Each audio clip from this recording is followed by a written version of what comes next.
In the quiet village of St. Mary Mead, a wealthy widow's inheritance hangs by a thread when her late husband's will vanishes from a locked safe.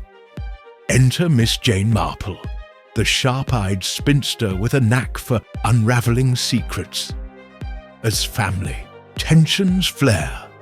Clara's resentment, Lionel's debts, and a young clerk's ambition, Miss Marple uncovers a web of deception. With a single scratch on a safe and a whispered plot in a grand manner, she sets a trap to expose the thief. Fleur, she restore the will before greed tears the Grayson family apart. Dive into this Agatha Christie-style mystery, where every glance hides a clue. Chapter 1. The Missing Document. The late summer sun cast dappled shadows across the garden of Miss Jane Marple's cottage in St. Mary Mead, where roses bloomed with quiet defiance against the encroaching autumn. Miss Marple, seated in her wicker chair, was absorbed in the rhythmic click of her knitting needles, a delicate pale pink shawl taking shape in her lap. Her eyes, sharp and bright behind her spectacles, lifted occasionally to survey the village lane beyond her gate, where life moved with the predictable cadence of a well-wound clock. It was a scene of serene ordinariness, yet Miss Marple knew better than most that beneath such calm often lurked the ripples of human discontent. The gate creaked, shattering her reverie, and Mrs. Eleanor Grayson appeared, her usually composed features twisted with agitation.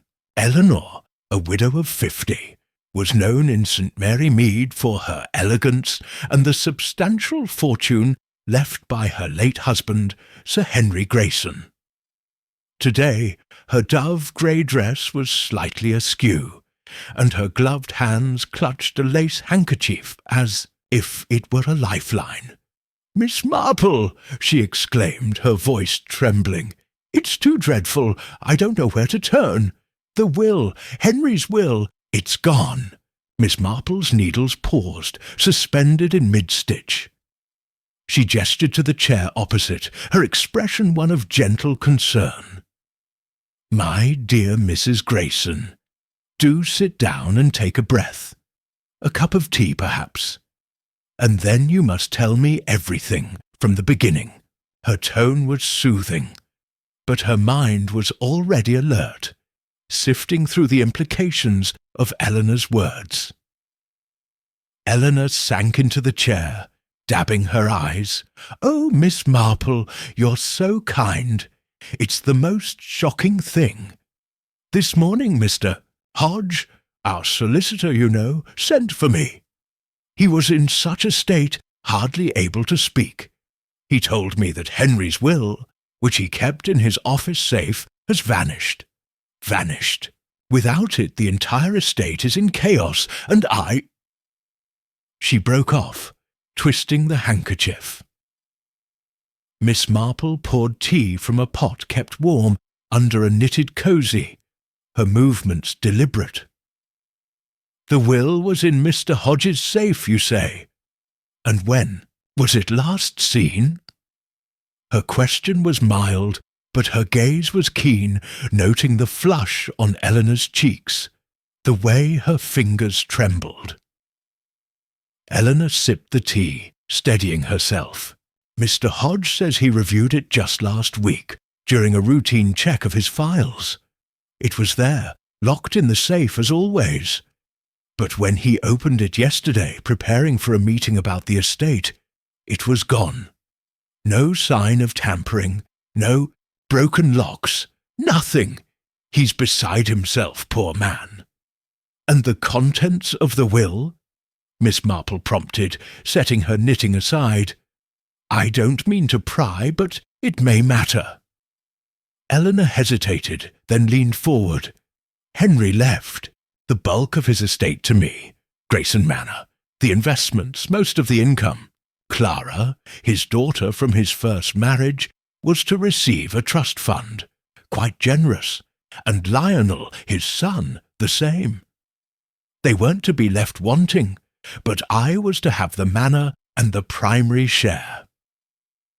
Without the will, Mr. Hodge says the law might treat Henry as intestate, and then, oh, it's too complicated. But Clara and Lionel could inherit far more, perhaps even the manor itself. Miss Marple's lips pursed slightly, a faint sign of her mind at work. She recalled Clara Grayson, a poised young woman with a cool smile, and Lionel, charming but with the restless air of one too fond of cards and horses. "And how have Clara and Lionel taken this news?" she asked. "They don't know yet," Eleanor admitted. "Mr. Hodge wanted to inform me first, to prepare me. But I'm so afraid, Miss Marple. Clara has always been distant with me and Lionel. Well, he's a dear boy, but his debts are no secret. If they learn the will is gone, I fear what they might think, or do." Miss Marple nodded, her thoughts drifting to a parallel from years ago in St. Mary Mead, when old Mrs. Clement's brooch went missing, only to be found in her nephew's pawned luggage. Motives, she knew, were often tangled in family ties and hidden wants. "This is most distressing," she said, her voice soft but firm. "Mr. Hodge's office is in Much Benham, is it not? I think I might pay him a visit to offer my sympathies, and perhaps learn a little more. And you, my dear, must try to remain calm. These things have a way of coming to light." Eleanor's eyes brimmed with gratitude. "Would you, Miss Marple? Everyone says you have such a knack for seeing through muddles. I'd be so relieved to have your help." "It's no trouble at all," Miss Marple replied, her smile reassuring. "Now, finish your tea and tell me about Grayson Manor. Look, there are many staff or visitors who might have been near Mr. Hodge's office." As Eleanor described the Manor's household, Mrs. Dobbs, the loyal housekeeper, a young maid, Jenny, and occasional visits from tradesmen, Miss Marple listened intently, her mind cataloguing details. The safe, the solicitor, the heirs, the missing document. It was a puzzle, and she sensed its pieces were not far from her grasp. When Eleanor left, promising to arrange a visit to the manor, Miss Marple picked up her knitting, her needles resuming their rhythm. But her eyes, bright and unyielding, were already tracing the threads of a mystery that promised to unravel in ways even St. Mary Mead might find remarkable. Chapter 2. The Solicitor's Office. The following morning, Miss Jane Marple boarded the early bus to Much Benham, her black handbag resting primly on her lap. The journey, through lanes hedged with late-blooming hawthorn, gave her time to reflect on Eleanor Grayson's predicament. A missing will, a locked safe, and a solicitor's distress. These were not mere accidents, she felt, but threads in a tapestry of human intention. Her eyes, bright behind her spectacles, scanned the passing countryside, yet her mind was already in Mr. Percival Hodge's office, probing the shadows of possibility. Much Benham was a bustling market town, its high street lined with shops and a red-brick post office.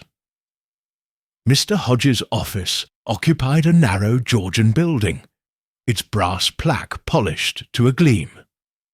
Miss Marple ascended the steps, her step light but purposeful, and was ushered into a waiting room by a young woman with a typewriter. The room smelled of ink and wax polish, and a clock ticked loudly on the mantel. Presently, Mr. Hodge emerged, a thin man in his 50s, his tie askew and his forehead creased with worry.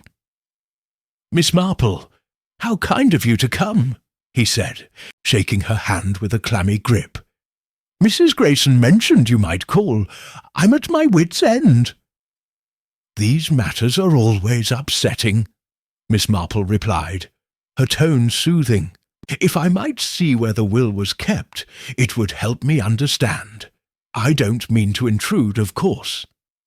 Her smile was disarming, and Hodge, after a moment's hesitation, led her into his inner office.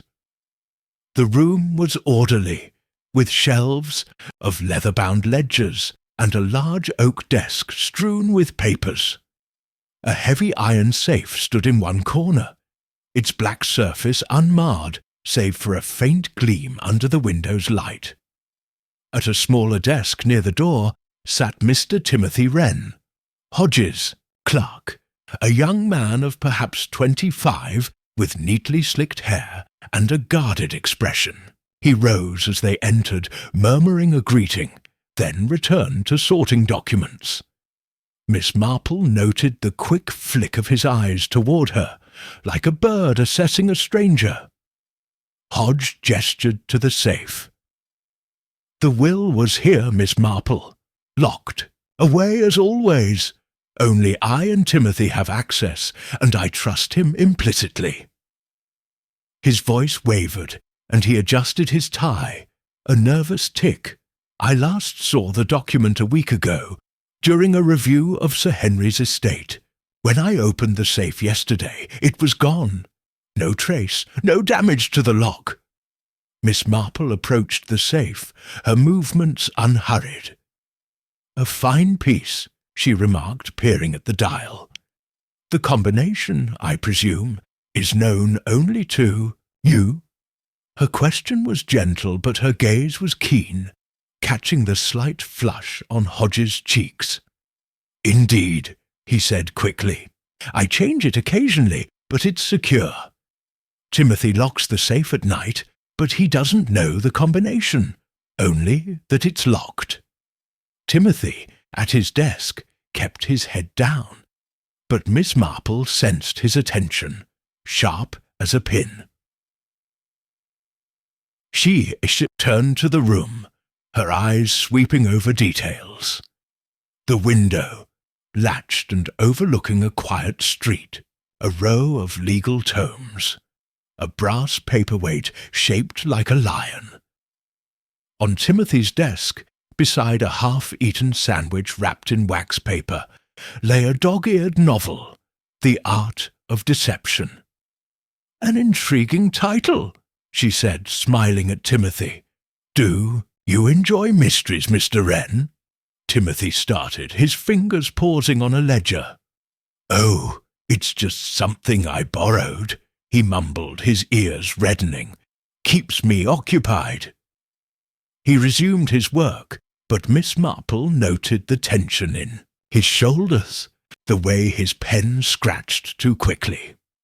"Might I ask, Mr. Hodge," she continued, turning back to the solicitor, "whether anyone else has been in this room recently? Clients, perhaps, or visitors?" Her tone was conversational, but her mind was sifting, recalling a village postmistress who once mislaid a letter, only for it to turn up in her cousin's hands. Hodge frowned. "No one unusual. Clients come and go, but they don't approach. The safe. The office is locked at night, and the building has a caretaker. It's baffling." He ran a hand through his thinning hair, his distress genuine. Miss Marple nodded, her expression sympathetic. "Quite baffling indeed. You've been most helpful, Mr. Hodge. I shan't take more of your time." She glanced once more at the safe, then at Timothy, whose eyes met hers for a fleeting moment before darting away. As she stepped into the street, the cool air sharpened her thoughts. A safe, a clerk, a novel about deception. Small clues, but clues nonetheless. She recalled young Billy, the St. Mary Mead baker's boy, who once pocketed a shilling to impress a friend, thinking no one would notice. Small ambitions, she mused, could lead to large missteps. Adjusting her hat, Miss Marple resolved to learn more about Timothy Wren and his curious reading habits. The will's absence was no accident, she felt certain, and its thief was closer than Mr. Hodge might wish to believe. With a quiet hum, she set off toward the bus stop, her mind already weaving the next thread of the mystery. Chapter 3. Grayson Manor. The late morning sun filtered through the elms lining the drive to Grayson Manor, casting a golden haze over the estate as Miss Jane Marple stepped from the village taxi. Her black handbag dangled from one arm, and her eyes, bright and inquisitive behind her spectacles, took in the scene with the quiet alertness of one accustomed to seeing beyond surfaces. The manor, a sprawling Jacobean structure of weathered stone, stood at the end of a gravel path, its gables and chimneys imposing yet touched by the melancholy of neglect. Ivy clung to the walls, and the rose gardens, though once grand, showed signs of untended years. Overgrown shrubs, cracked urns, and a fountain choked with moss. Miss Marple, who had always believed that houses, like people, revealed their secrets in their imperfections, noted these details with care. Mrs. Eleanor Grayson awaited her at the entrance, her dove-grey dress now immaculate, though her face still bore the strain of yesterday's distress. "Miss Marple, you're so good to come," she said, her voice warm but tinged with anxiety. "I've told Clara and Lionel you're visiting to offer advice on the estate's affairs. I thought it best not to mention the will just yet." Her hands twisted together, betraying her unease. "A wise decision," Miss Marple replied, her tone soothing. "It's often best to observe quietly at first. Now, my dear, do show me the manor. I'm eager to see it." Her smile was encouraging, but her mind was already at work, sifting through Eleanor's words, the manor's atmosphere, and the puzzle of the missing will. Eleanor led her through the heavy oak doors into a hall panelled in dark wood, where a chandelier gleamed dully above a faded Persian rug. The air carried the scent of beeswax and old books, mingled with a faint mustiness. A wide staircase curved upward, its banister carved with acanthus leaves, and portraits of stern-faced Graysons gazed down from the walls. Miss Marple's eyes lingered on one, a man with a hawkish nose and piercing eyes, presumably Sir Henry Grayson, Eleanor's late husband. His likeness suggested a man of resolve, perhaps not easily swayed, and she wondered what tensions his will had sought to balance. Deduction proceeded to the drawing-room, a spacious chamber with tall windows overlooking the gardens. The furniture, though elegant, showed wear. Frayed velvet on the settees, a chipped gilt frame around a mirror. Eleanor gestured to a tea-tray set on a mahogany table, where delicate porcelain cups awaited. "Clara and Lionel will join us shortly," she said, pouring tea with a slightly unsteady hand. "I've asked Mrs. Dobbs, our housekeeper, to prepare something light. She's been with the family for years and knows everything about the manor." Miss Marple settled into an armchair, her knitting bag at her side. "It's a fine house," she remarked, her gaze drifting to the windows, where the gardens stretched toward a copse of oaks. "It must require much care. Does Clara assist you in its management?" Eleanor nodded, a flicker of tension crossing her face. Clara lives here and oversees the staff, the accounts, that sort of thing. She's very capable, but, well, she has her own ideas about the manor's future. She loved her father dearly and feels a strong tie to his legacy." Her voice faltered, and she busied herself with the tea. Before Miss Marple could probe further, the door opened and Clara Grayson entered. At 28, Clara was striking, with auburn hair pinned neatly and a posture that spoke of self-possession. Her green eyes, cool and assessing, met Miss Marple's with polite curiosity, though a faint tightness at her mouth suggested reserve. She wore a tailored navy dress, its simplicity offset by a single pearl brooch, a touch of elegance that Miss Marple noted as deliberate. "Miss Marple, how kind of you to visit," Clara said, her voice smooth but measured. "Eleanor mentioned you're interested in the estate. It's a burden, I'm afraid, but we do our best." "Not at all, my dear," Miss Marple replied, her smile disarming. "I'm merely an old woman with a fondness for fine houses and their stories. This one seems full of character."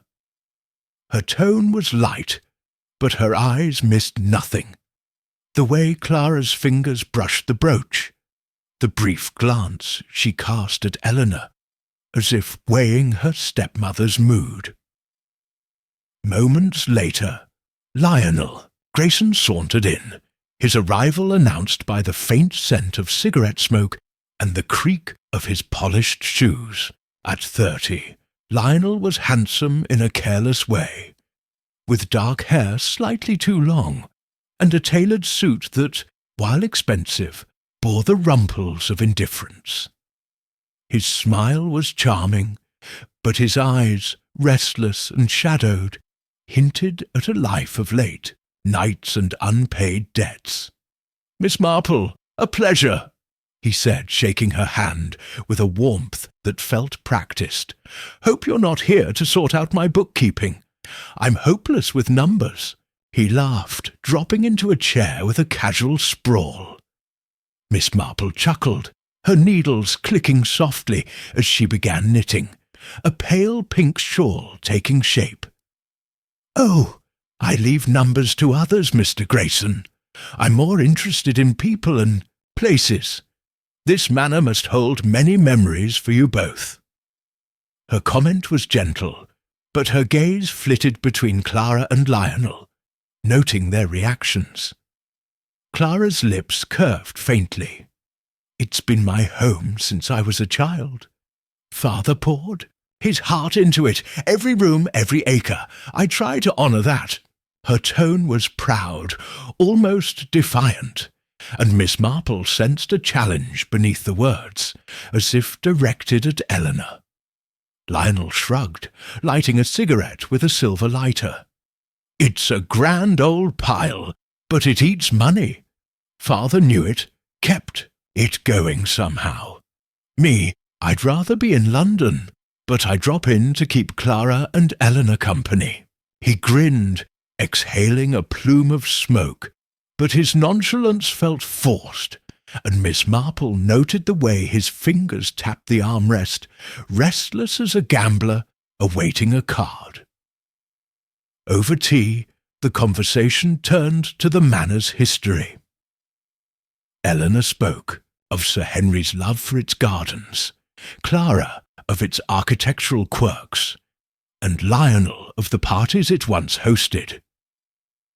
Miss Marple listened, her questions innocuous, about the staff, the estate's upkeep, recent visitors. She learned that Mrs. Dobbs, the housekeeper, was a fixture, fiercely loyal to the family, while Jenny, the maid, was new and shy. Tradesmen came weekly, and Mr. Hodges' clerk, Timothy Wren, had visited a month ago to deliver papers, an errand Clara described as routine. "He's a quiet young man," Clara said, her tone neutral, "very diligent." Miss Marple's needles paused briefly. "How thoughtful of him to come himself," she remarked, her voice mild. "Solicitors' clerks are often so busy." Clara's expression remained composed, but Eleanor frowned slightly, as if the detail was new to her. Lionel, uninterested, flicked ash into a tray. Sensing the moment to shift, Miss Marple set down her knitting. "Might I see the gardens? I've heard they're lovely, even in their wild state." Her request was met with enthusiasm from Eleanor, who seemed eager for a distraction. Clara offered to join them, while Lionel excused himself, muttering about a telephone call. The gardens were a study in faded glory. Paths wound through tangled rosebeds, where blooms struggled amid thorns. A stone bench, cracked and lichen-stained, sat beneath a willow, and the fountain, its basin dry, held only leaves. Miss Marple walked slowly, her eyes scanning the grounds, though her mind was on the family. Clara's attachment to the manor was clear, but her coolness toward Eleanor suggested resentment, perhaps rooted in her father's remarriage. Lionel's indifference masked a need for funds. His debts were whispered about in St. Mary Mead. Neither, however, had access to Mr. Hodges' safe, which left the question of opportunity dangling like an unplucked fruit. As they rounded a hedge, they encountered Mrs. Dobbs, the housekeeper, a stout woman in her 60s with a starched apron and a face creased by years of service. She carried a basket of laundry, her steps brisk despite her bulk. "Mrs. Grayson, Miss Clara," she greeted, then turned to Miss Marple with a nod. "You'll be the lady from the village, come to see the manor. It's a fine place, though it's seen better days." Her tone was proud but tinged with regret, and Miss Marple warmed to her at once. "Indeed, it's splendid," Miss Marple said, smiling. "You must know every corner of it, Mrs. Dobbs. Have you been here long?" Her question was casual, but her eyes were keen, noting the housekeeper's frank gaze. "Near 30 years," Mrs. Dobbs replied, setting down her basket. "I came when Sir Henry was a young man, before Miss Clara was born, seen all the family's ups and downs." She glanced at Clara, a flicker of affection in her eyes, then at Eleanor, her expression neutral. "How wonderful to have such loyalty," Miss Marple said. "It must be a comfort to Mrs. Grayson, especially now, with the estate's affairs so unsettled." She let the word hang, watching Mrs. Dobbs's reaction. The housekeeper's lips tightened. "Aye, it's a worry, no doubt. Sir Henry was particular about his wishes. A shame things get muddled." She hesitated, then added, "That clerk, Mr. Wren, was here a while back, bringing papers. Odd, him coming instead of Mr. Hodge. He poked about the library a bit, said he admired the books." Her tone was disapproving, and Miss Marple's interest sharpened. "Perhaps he's a scholar at heart," she suggested, her voice light. "Young men often have ambitions." Mrs. Dobbs sniffed unconvinced, and Miss Marple filed the detail, away recalling Timothy's guarded demeanour and his novel, The Art of Deception. Why had he visited the manor, and what had he sought in the library? Eleanor, perhaps sensing the conversation's drift, steered them toward the terrace, where tea was refreshed. Clara excused herself to check on the stables, leaving Miss Marple and Eleanor alone. The older woman's shoulders sagged slightly, and she confided, "I feel so out of place here sometimes. Clara belongs to this house in a way I never will. And Lionel, oh, he's charming, but he's always asking for money. I want to honour Henry's wishes, Miss Marple, but without the will." Her voice broke, and she looked away, toward the horizon. Miss Marple patted her hand. "Courage, my dear. We'll find answers. People often reveal more than they intend, especially in their own homes." Her words were gentle, but her mind was racing, piecing together impressions: Clara's pride, Lionel's debts, Timothy's visit, Mrs. Dobbs's gossip. These were fragments of a larger picture, one she sensed was rooted in the human frailties she knew so well. As they returned to the drawing-room, Miss Marple's thoughts turned to a parallel from St. Mary Mead, old Mr. Hargreaves, whose prize roses were sabotaged by a jealous neighbour, not for gain, but for spite. Motives, she mused, were rarely simple, and opportunity often hid in plain sight. She resolved to learn more about Timothy Wren's ambitions and Clara's plans for the manor. The missing will was a key, and she felt certain its lock was within reach, concealed in the tensions of Grayson Manor's faded halls. Clara rejoined them, her expression composed but her eyes sharp, as if she sensed Miss Marple's scrutiny. Lionel appeared too, his mood lighter, though his cigarette trembled slightly in his hand. As they chatted about inconsequential matters, the weather, the village fete, Miss Marple's needles clicked steadily, her shawl growing longer. But her eyes, bright and unyielding, missed nothing, and her mind wove a net to catch the truth, one delicate thread at a time. Chapter 4. The Clerk's Ambitions. The soft glow of an oil lamp bathed Miss Jane Marple's sitting room in St. Mary Mead, casting gentle shadows across the chintz curtains and the polished oak table where a teapot steamed quietly. It was the following afternoon, and Miss Marple had invited Mr. Timothy Wren, the solicitor's clerk, for tea, framing the invitation as a neighbourly gesture to discuss village life. Her cottage, with its low ceilings and shelves of well-thumbed books, exuded a cosy warmth that disarmed visitors. Yet Miss Marple's eyes, bright and piercing behind her spectacles, were as sharp as ever, ready to glean truths from the smallest gestures. She adjusted the pale pink shawl in her knitting bag, her fingers brushing the needles, and prepared to unravel the mystery of the missing will, one thread at a time. Timothy arrived promptly at 4, his slicked-back hair gleaming under, his cap, his navy suit pressed but slightly worn at the cuffs, a detail Miss Marple noted as indicative of modest means and careful pride. He carried a faint air of unease, his smile polite but strained, as if he sensed the invitation held more than met the eye. "Miss Marple, it's kind of you to ask me," he said, removing his cap and settling into the armchair she offered. His fingers tapped his knee, a nervous rhythm, and his eyes darted to the tea-tray, where scones and a dish of clotted cream awaited.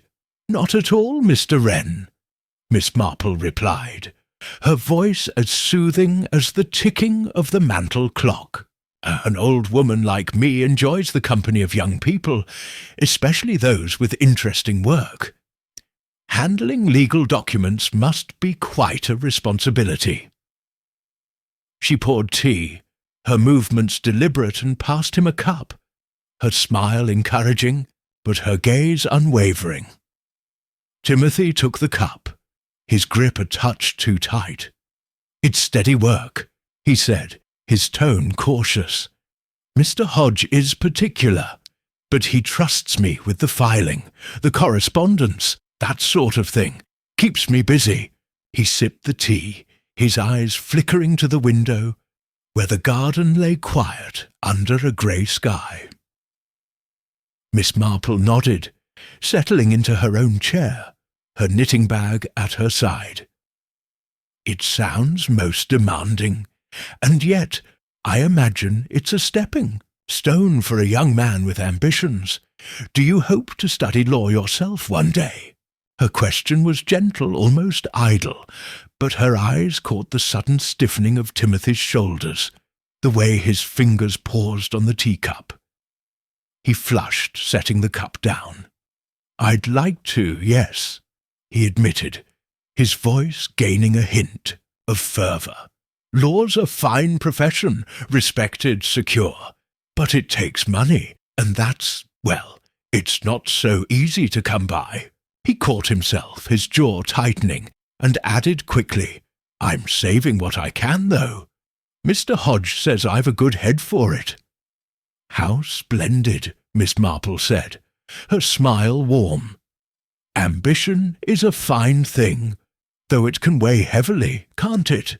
I remember a young man in our village, Tom the grocer's lad, who dreamed of owning his own shop. He worked so hard, but once he took a shortcut, borrowed a bit of money he meant to repay. It caused such a fuss." Her tone was light, almost gossipy, but her eyes never left Timothy's face, noting the faint sheen of sweat on his brow, the way his hand twitched toward his pocket. Timothy forced a laugh. "I'm careful, Miss Marple. No shortcuts for me." But his voice was strained, and he shifted in his seat, his fingers resuming their restless tapping. Miss Marple offered him a scone, her movements unhurried, giving him time to compose himself. As he spread cream on the scone, she steered the conversation to Grayson Manor, her tone as casual as if discussing the weather. "I hear you visited the manor recently," she said, picking up her knitting, the needles clicking softly. "Mrs. Dobbs mentioned you delivered some papers. It's a grand place, isn't it? Quite a change from Much Benham's High Street." Her comment was innocuous, but her eyes were sharp, catching the sudden tension in Timothy's posture, the way his knife paused mid-spread. "Oh, yes," he said too quickly. "Just a routine delivery for Mr. Hodge. Miss Grayson, Clara, that is, needed some documents signed. I was in and out, didn't stay long." He took a bite of the scone, chewing with exaggerated care, and Miss Marple noted the slight tremor in his hand, the way his eyes avoided hers. "How thoughtful of you! To go yourself," she remarked, her needles moving steadily. "I suppose clerks don't often make such trips. Did you see much of the manor? The library, perhaps? I'm told it's quite fine." Her voice was gentle, but her question was precise, recalling Mrs. Dobbs's comment about Timothy lingering in the library. Timothy's flush deepened, and he coughed, reaching for his tea. "The library? Oh, I glanced at it. Nice books, old ones. I didn't stay, though. Just handed over the papers and left." His words tumbled out, and he set the cup down with a clink, his fingers brushing his pocket again, as if checking something hidden there. Miss Marple smiled, her expression one of mild interest. "You must enjoy books, with that novel you were reading. The Art of Deception, wasn't it? Such a clever title. I do like a good story, though I find real life often has more twists."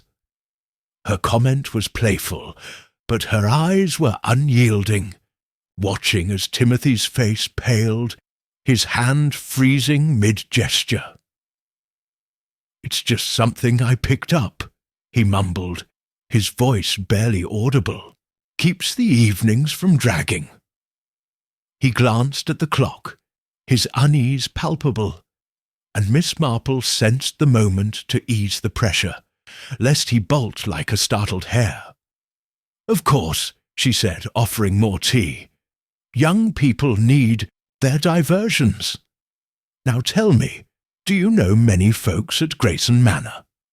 Miss Clara, perhaps, or Mr. Lionel. They seem such an interesting family." Her tone was conversational, but her mind was cataloguing every detail. Timothy's novel, his visit to the manor, his ambition, his nervousness. She recalled a St. Mary Mead seamstress, young Elsie, who once took a silver spoon to fund a new dress, thinking it a harmless act. Ambition, Miss Marple knew, could bend even an honest heart, especially when opportunity whispered. Timothy relaxed slightly, grateful for the change of topic. "I've met Miss Clara a few times when she's at Mr. Hodges' office. She's proper, you know, very businesslike. Mr. Lionel, I've seen less. He's more the London type, always joking." His voice steadied, but his eyes remained wary, and Miss Marple noted the careful way he spoke of Clara, as if measuring his words. They chatted a while longer, Miss Marple steering the conversation to village matters, the fete, the church roof fund, her questions light but probing, seeking cracks in Timothy's composure. He answered politely, but his glances at the clock grew frequent, and when the mantel clock chimed 5, he rose, cap in hand. "I should be going, Miss Marple. Thank you for the tea. It's been nice." His smile was forced, and he moved toward the door with a haste he tried to mask. "Not at all, Mr. Wren," Miss Marple said, rising to see him out. "Do come again. I so enjoy our chats."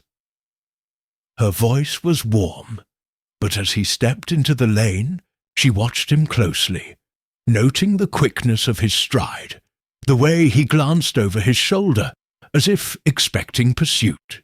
She closed the door, her mind alight with impressions.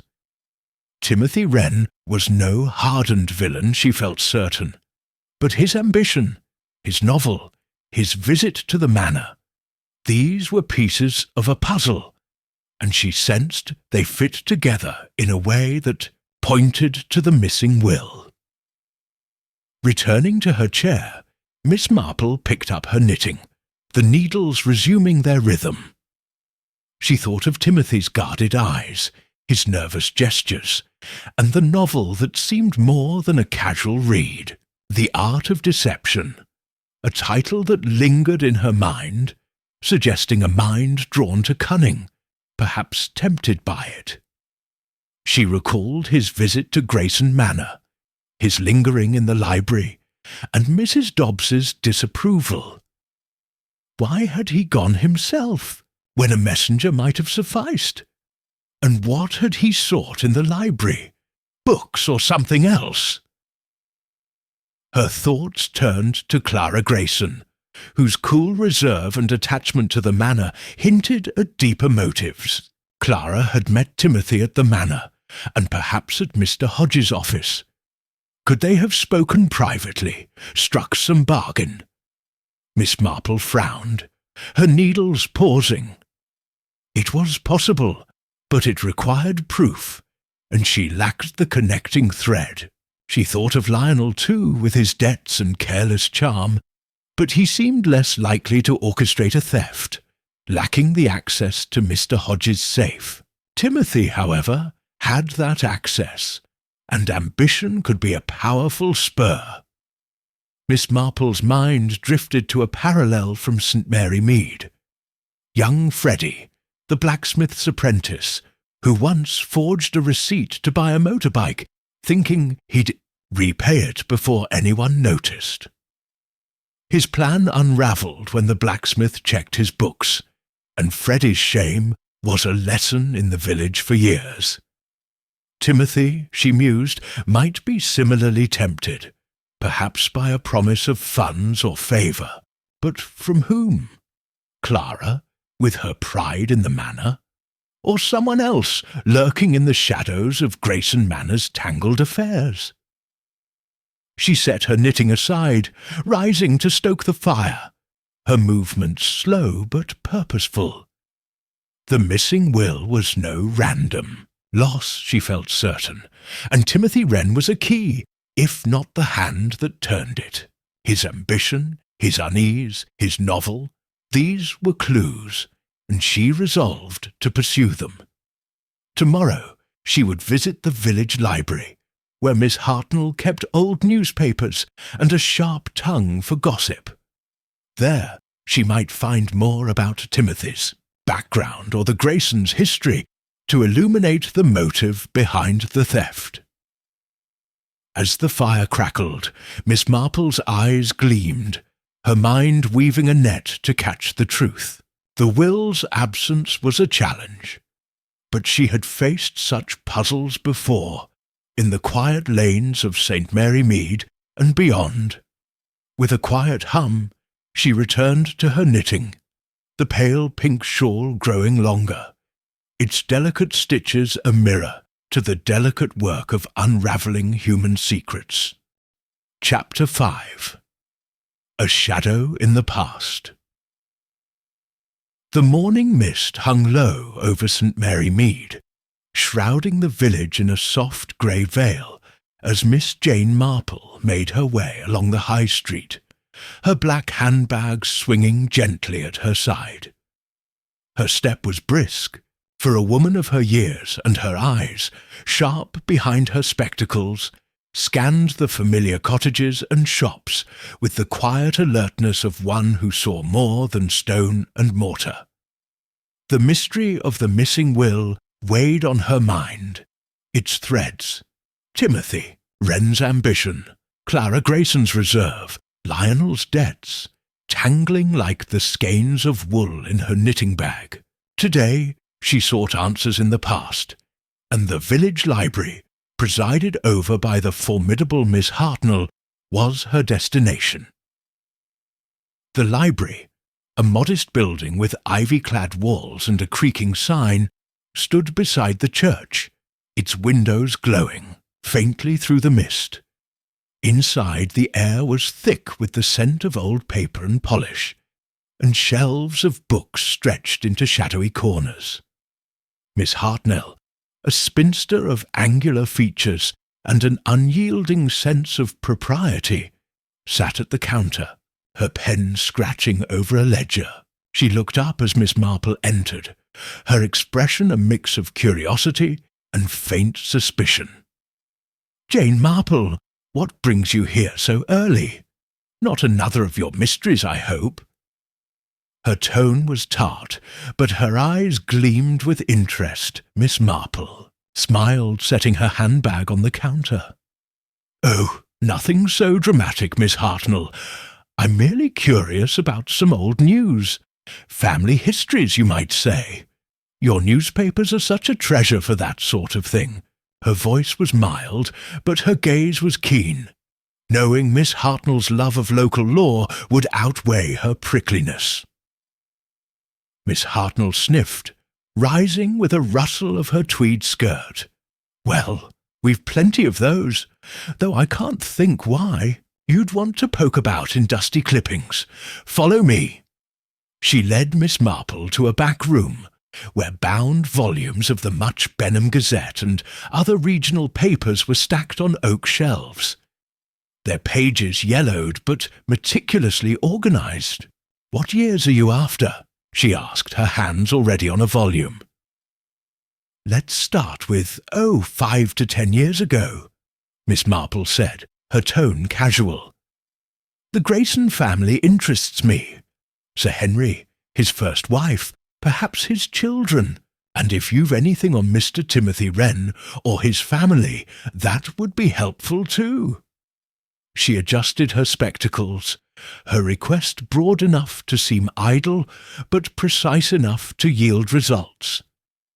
Miss Hartnell's eyebrows rose, but she fetched several volumes, setting them on a table with a thud. "The Graysons, eh? Plenty to read about them, with Grayson Manor and all. As for young Wren, I doubt he's made the papers, but his mother was a seamstress, poor thing. I'll see what I can find." She bustled off, leaving Miss Marple to the task though not without a backward glance, as if sensing a deeper purpose.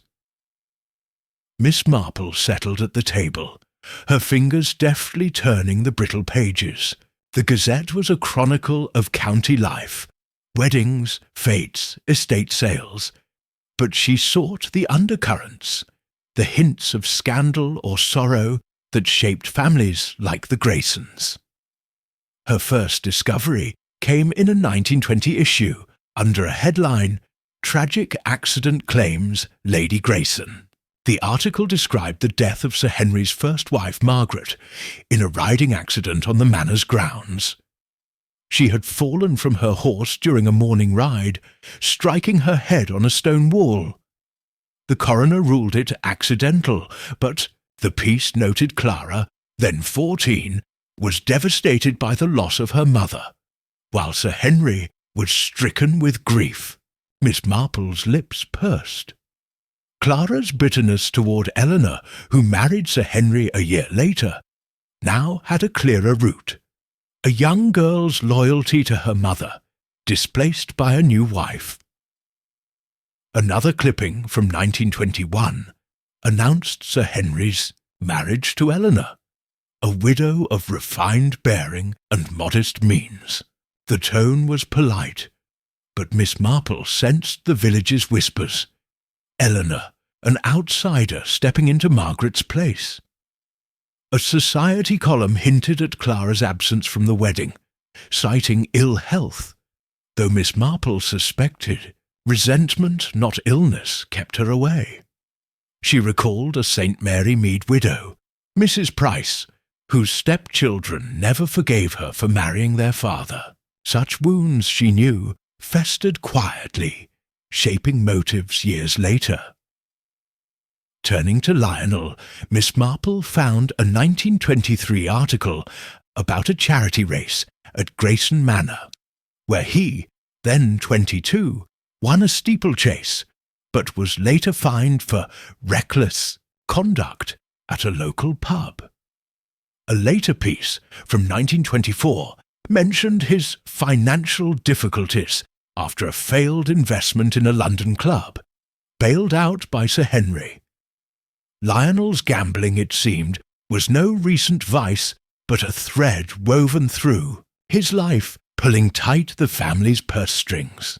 Miss Marple frowned, noting that neither Clara nor Lionel had access to Mr. Hodges' safe.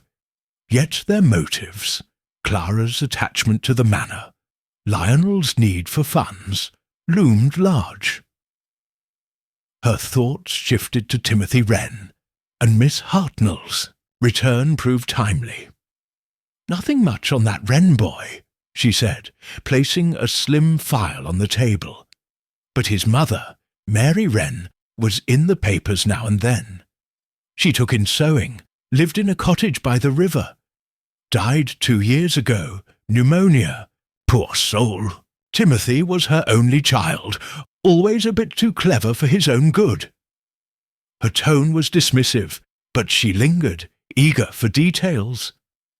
Miss Marple opened the file, finding a 1923 obituary for Mary Wren, describing her as a diligent worker, much respected, though of limited means.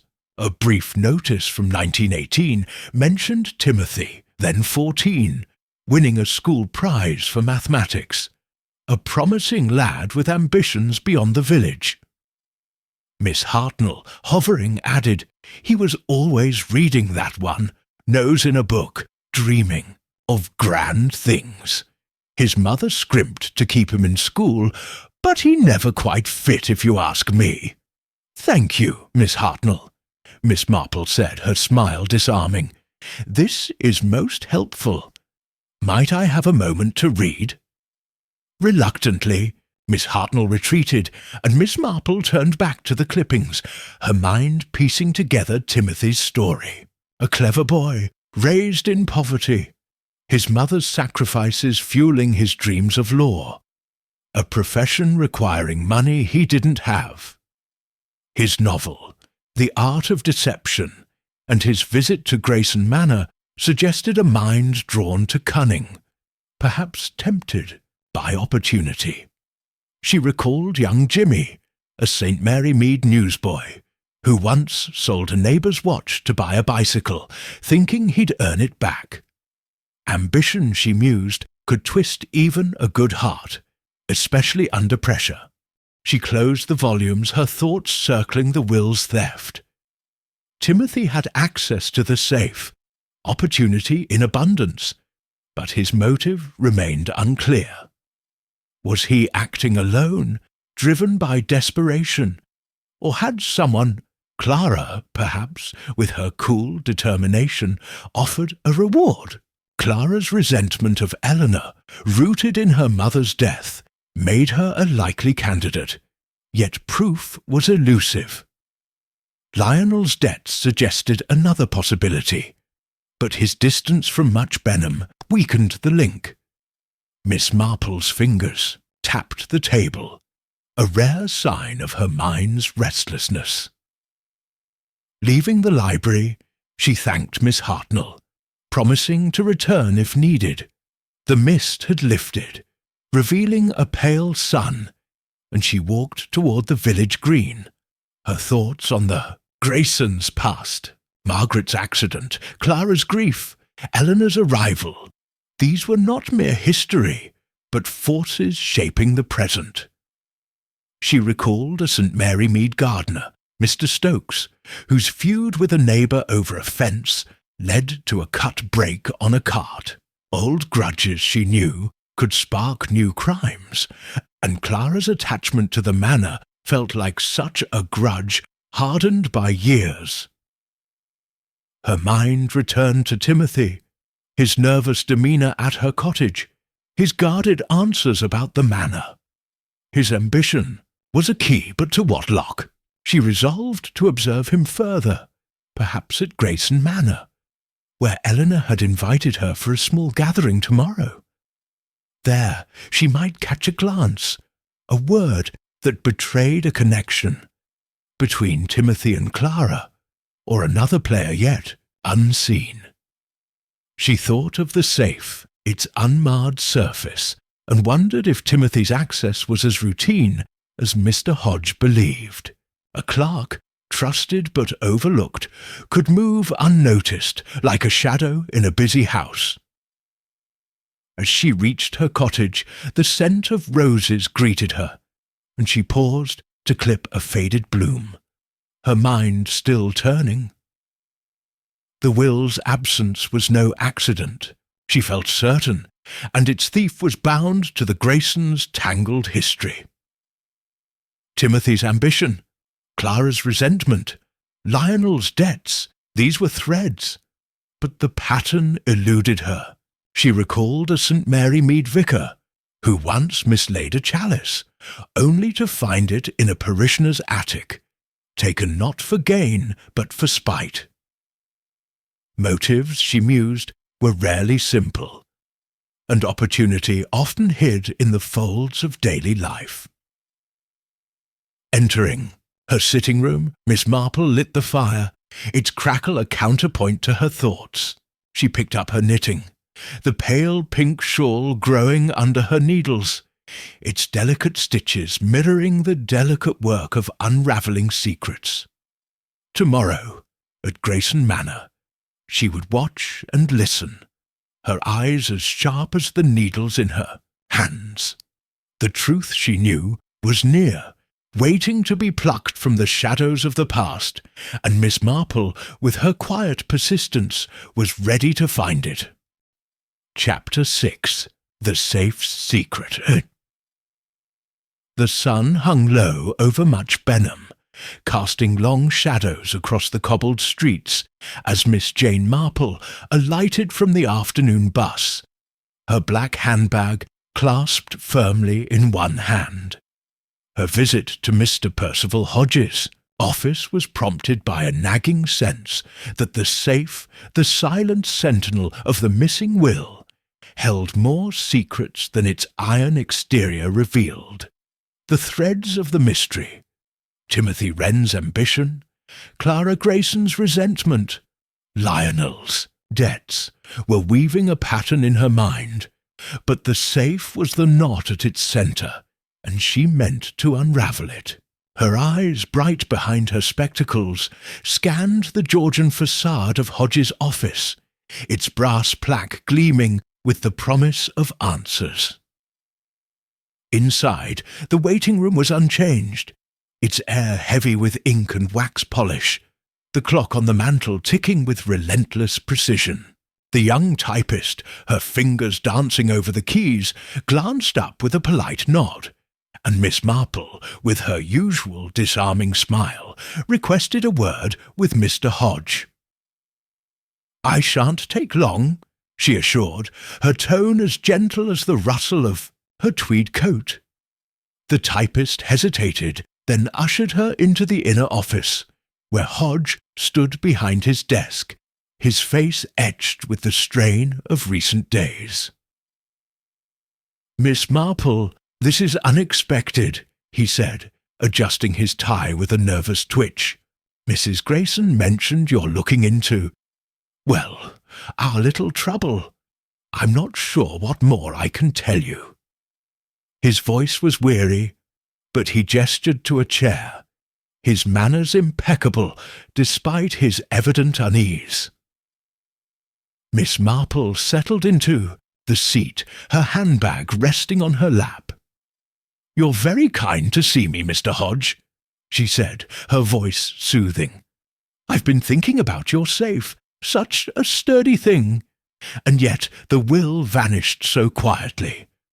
I wondered if I might take another look just to set my mind at rest. An old woman's curiosity, you know." Her smile was self-deprecating, but her eyes were sharp, missing nothing. The flicker of doubt in Hodge's gaze, the way his fingers tightened on a pen.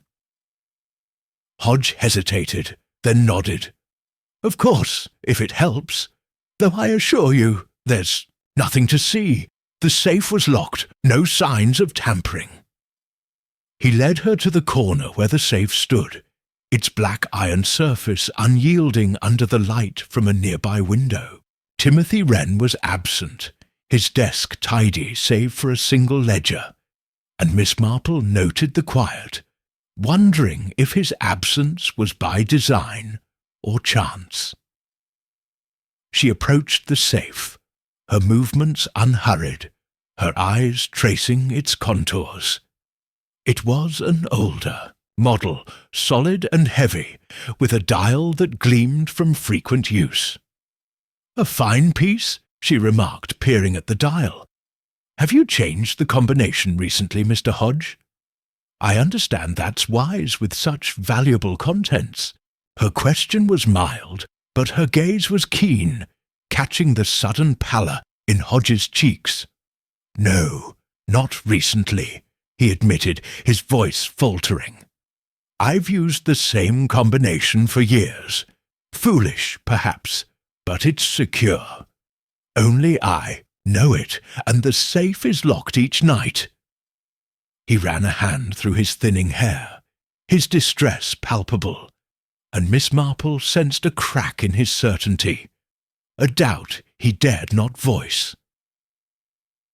Her eyes fell on a small mark near the dial, a faint scratch, barely visible in the dim light, like a whisper of mischief.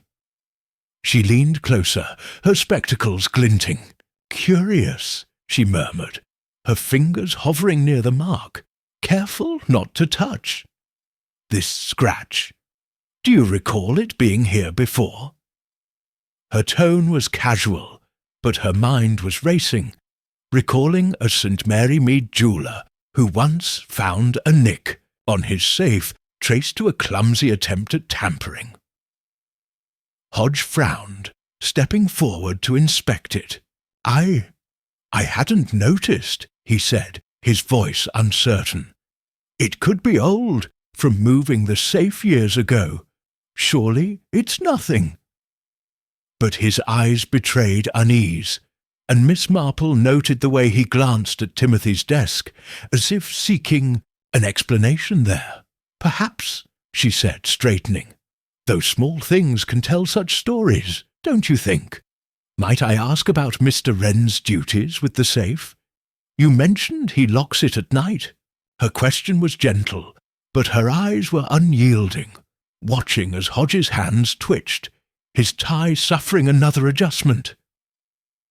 "Yes, Timothy locks it when we close the office," Hodge said, his tone defensive. "He's reliable, Miss Marple. Been with me 3 years, never a hint of trouble. He doesn't know the combination, only that the safe is secure." His words were firm, but doubt flickered in his eyes, and Miss Marple sensed a trust beginning to fray. She nodded, her expression sympathetic. "Of course, you know him best. Still, it's remarkable how much trust we place in those around us, isn't it? I recall a shopkeeper in our village, Mr. Barnes, who let his assistant mind the till, only to find a few shillings missing. The lad meant no harm, just wanted to impress a girl. Her tone was light, almost gossipy, but her eyes never left Hodge's face, noting the way his jaw tightened, the sudden stillness of his hands. Hodge cleared his throat, moving back to his desk. "Timothy's not like that," he said, but his voice lacked conviction. "He's ambitious, yes, wants to study law, but he's honest. I'd stake my reputation on it. He busied himself with papers, his movements jerky, and Miss Marple sensed the conversation had reached its limit. "Thank you, Mr. Hodge," she said, rising. "You've been most patient. I'll trouble you no further." She glanced once, more at the safe, the scratch a silent clue in her mind, then at Timothy's desk, where the absence of his novel, The Art of Deception, struck her as deliberate. As she stepped into the street, the cool air sharpened her thoughts. The scratch, Timothy's duties, Hodge's doubt, these were pieces of a puzzle, and she felt the pattern shifting, like stitches aligning in her knitting. She walked toward the town square, intending to catch the bus, when a familiar figure approached. Inspector Craddock, a young policeman she'd met on past cases, his face as open as the much Benham sky. "Miss Marple, fancy meeting you here," he said, tipping his hat. "Not stirring up trouble, I hope." His tone was teasing, but his eyes were sharp, sensing her purpose. Miss Marple smiled, her handbag swinging gently. "Oh, just visiting. Old friends, Inspector. But since you're here, perhaps you could humour an old woman's whim. That safe in Mr. Hodge's office, it's quite a mystery, with a will gone missing. No fingerprints, I suppose." Her question was casual, but her gaze was piercing, knowing Craddock's thoroughness. He nodded, falling into step beside her. "I looked into it after Mrs. Grayson's complaint. The safe's clean, no prints, no signs of forced entry. If it was opened, it was by someone who knew the combination or had a way around it. We checked the office too. No broken windows, no disturbed locks. It's a puzzler." His tone was professional, but his eyes gleamed with interest, recognizing Miss Marple's knack for puzzles. "Indeed," she said, her voice thoughtful. "That scratch on the safe, though, near the dial. It's small, but it might suggest, well, not a key perhaps, but some attempt to test the lock. Could you have a closer look, discreetly? And perhaps check on Mr. Wren's background? Nothing official, just a quiet word with his neighbours or employers."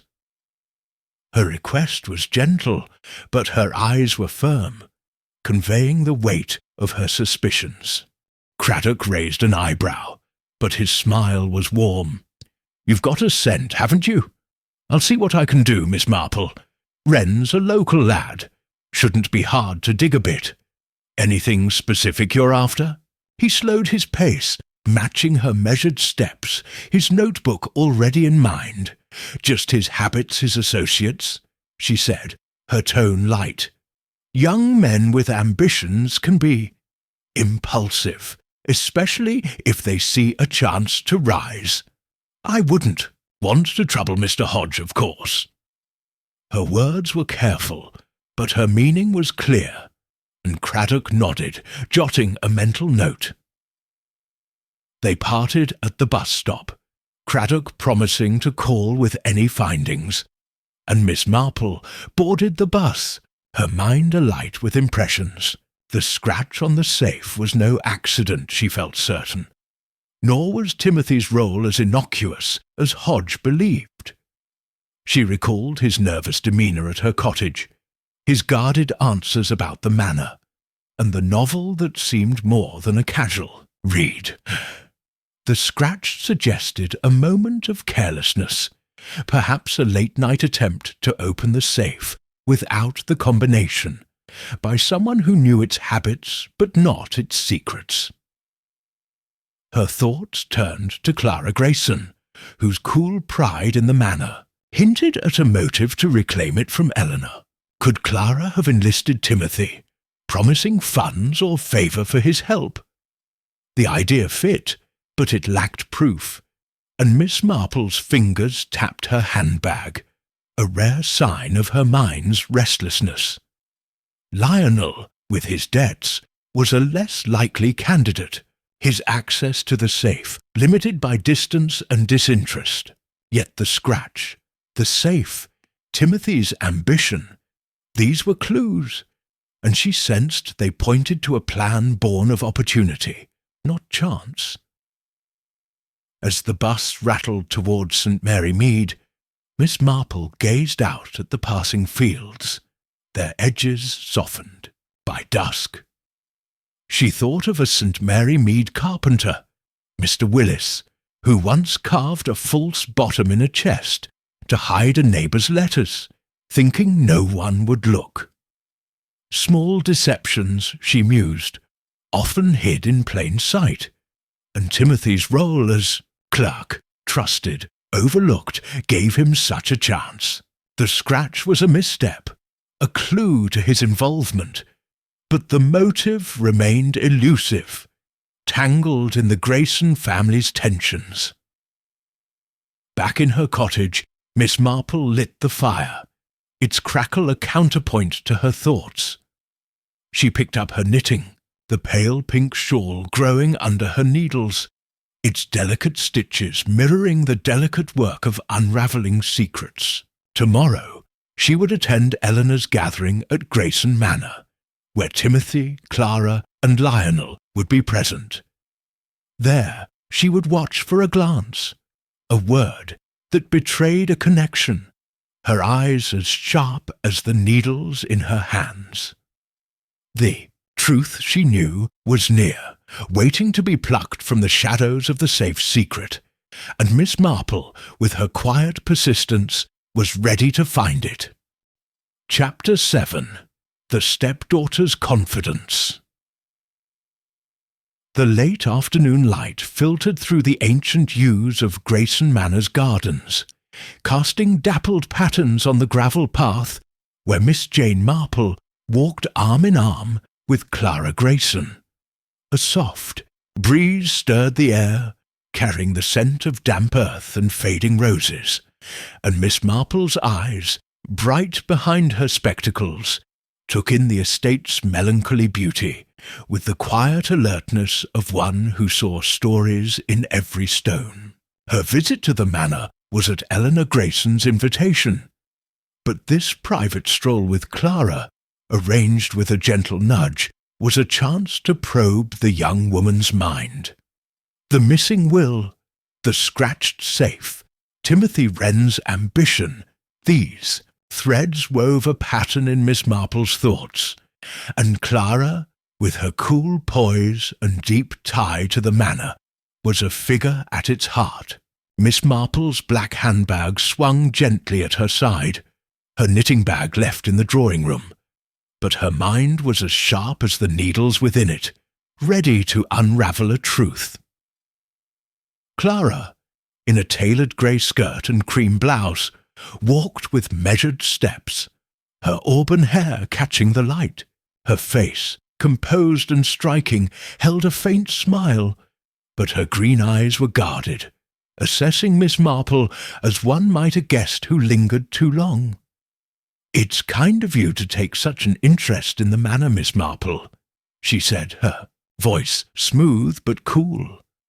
"Most visitors come for tea and leave, but you seem curious." Her words were polite, but a challenge lurked beneath, and Miss Marple noted the way her fingers brushed the pearl brooch at her collar, a gesture of self-assurance. "Oh, my dear, an old woman like me finds history irresistible," Miss Marple replied, her tone light and disarming. "This estate has such character. Every path, every tree seems to tell a tale. You must feel it deeply, having grown up here." Her smile was warm, but her eyes were keen, watching Clara's reaction, seeking a crack in her polished facade. Clara's smile tightened, and she gestured to the gardens, where overgrown hedges framed a crumbling sundial. "It's my home," she said, her voice tinged with pride. "Father loved this place, its traditions, its permanence. He taught me to care for it, to see it as more than bricks and mortar. I try to honour that, even now." Her words were fervent, almost defiant, and Miss Marple sensed a loyalty that bordered on obsession, a tie to the manor that eclipsed all else. They paused by a stone bench, its surface worn by years of rain, and Miss Marple eased herself onto it, patting the space beside her. "Do sit, my dear," she said. "It's so pleasant here, despite the wildness. I imagine it takes much effort to keep the manor as it is. Does Mrs. Grayson share your vision for it?" Her question was gentle, but her gaze was piercing, noting the flicker of tension in Clara's jaw, the way her hands clasped briefly before relaxing. Clara sat, her posture erect. "Eleanor tries," she said, her tone carefully neutral. "She's kind, of course, and Father trusted her, but she doesn't understand the manor's soul. It's not her fault. She came to it late, after all." Her words were measured, but a trace of bitterness seeped through, and Miss Marple recalled the newspaper clipping of Margaret Grayson's death, Clara's mother, and Eleanor's swift marriage to Sir Henry. Old wounds, she knew, could shape new motives. "How true," Miss Marple said, her voice sympathetic. "Houses like this belong to those who've known them longest. Without your father's will, though, I suppose the manor's future is uncertain. Such a pity it's gone missing." Her comment was casual, almost an afterthought, but her eyes never left Clara's face, catching the sudden stillness, the way her fingers tightened on the brooch. Clara's lips curved faintly, her composure intact. "It is a pity," she said, her voice steady. "But the law has its ways, doesn't it? If the will stays lost, the manor might pass to those who truly care for it. Fate, perhaps." Her tone was light, but her confidence struck Miss Marple, as deliberate, as if the will's absence was not a loss, but a gain. She recalled a St. Mary Mead spinster, Miss Elwood, who assumed her rival's engagement would fail, only to be proven wrong when the ring appeared.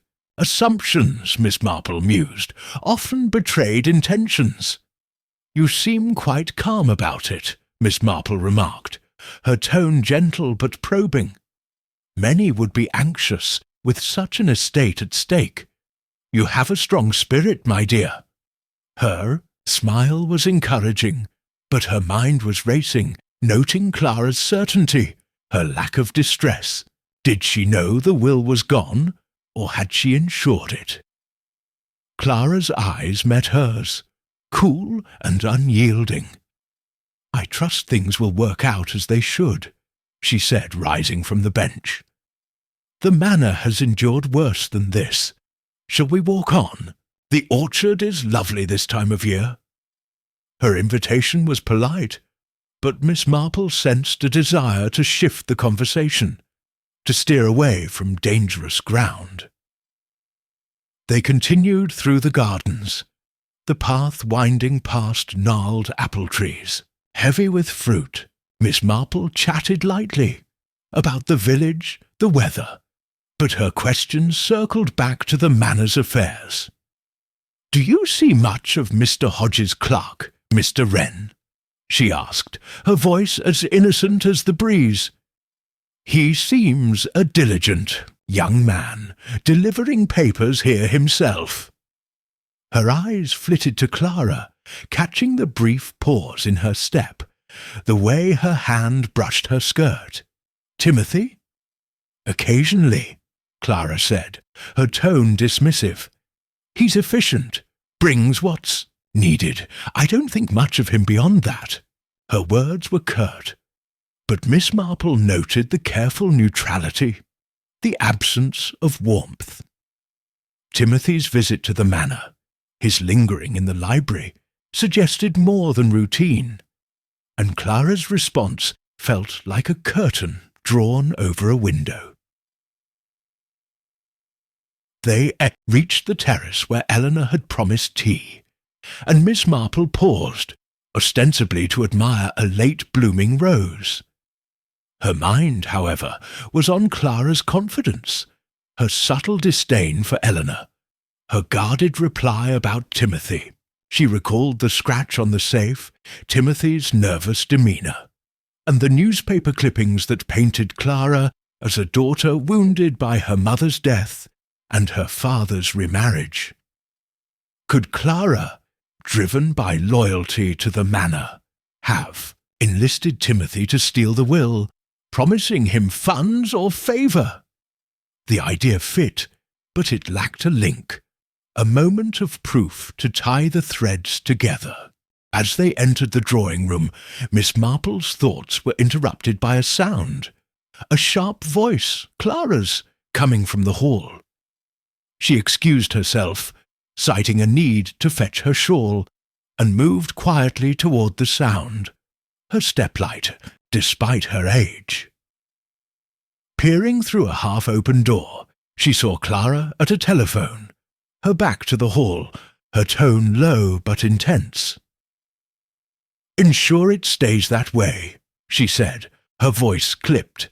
"No mistakes now."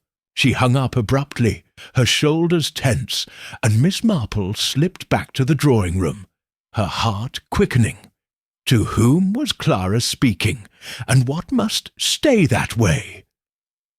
Eleanor greeted them with a strained smile, pouring tea from a silver pot, and Lionel joined soon after, his suit as rumpled as ever, his grin masking the shadows under his eyes. The conversation turned to trivialities. The village fete, a new vicar. But Miss Marple's mind was elsewhere, piecing together Clara's words, her confidence, her possible connection to Timothy. She recalled a St. Mary Mead shopgirl, Lily, who whispered secrets to a beau over the telephone, only to find her plans exposed when the operator overheard. Words, Miss Marple knew, were slippery things, and Clara's had betrayed a plan, though its shape remained unclear. Over tea, Miss Marple steered the talk to the manor's future, her questions gentle but pointed. "It must be a comfort, Miss Grayson, to know the estate so well," she said to Clara. "If the will remains lost, your knowledge would be invaluable, wouldn't it?" Her tone was admiring, but her eyes were sharp, catching the faint flush on Clara's cheeks, the way her teacup paused mid-air. "I suppose so," Clara said, her voice smooth. "But I'd rather father's wishes were honoured. He was clear about the manor's care." Her words were dutiful, but her eyes held a spark of certainty, and Miss Marple sensed a mind already planning for a different outcome. Lionel, sprawled in an armchair, chuckled. "Let's not bury the will yet, eh? It'll turn up and we'll all muddle through. Always do." His nonchalance was practised, but Miss Marple noted the tension in his fingers, the way he lit another cigarette with a trembling hand. He, too, stood to gain from the will's absence, but his role seemed peripheral, his access to the safe limited by his roving life. As the tea drew to a close, Miss Marple rose, thanking Eleanor for her hospitality. Clara offered to walk her to the gate, and Miss Marple accepted, sensing another chance to observe. The path was quiet, the manor's walls looming behind them, and Miss Marple spoke softly, as if sharing a confidence. "You're so devoted to this place, my dear," she said. "It reminds me of a young woman in our village who fought to save her family's cottage. She was so sure of her cause, she overlooked the cost to others." Her tone was kind, but her eyes were piercing, watching for a reaction. Clara's step faltered, but her smile remained. "I only want what's right for the manor," she said, her voice firm. "Father would have wanted that." Her words were final, and Miss Marple nodded, letting the moment pass.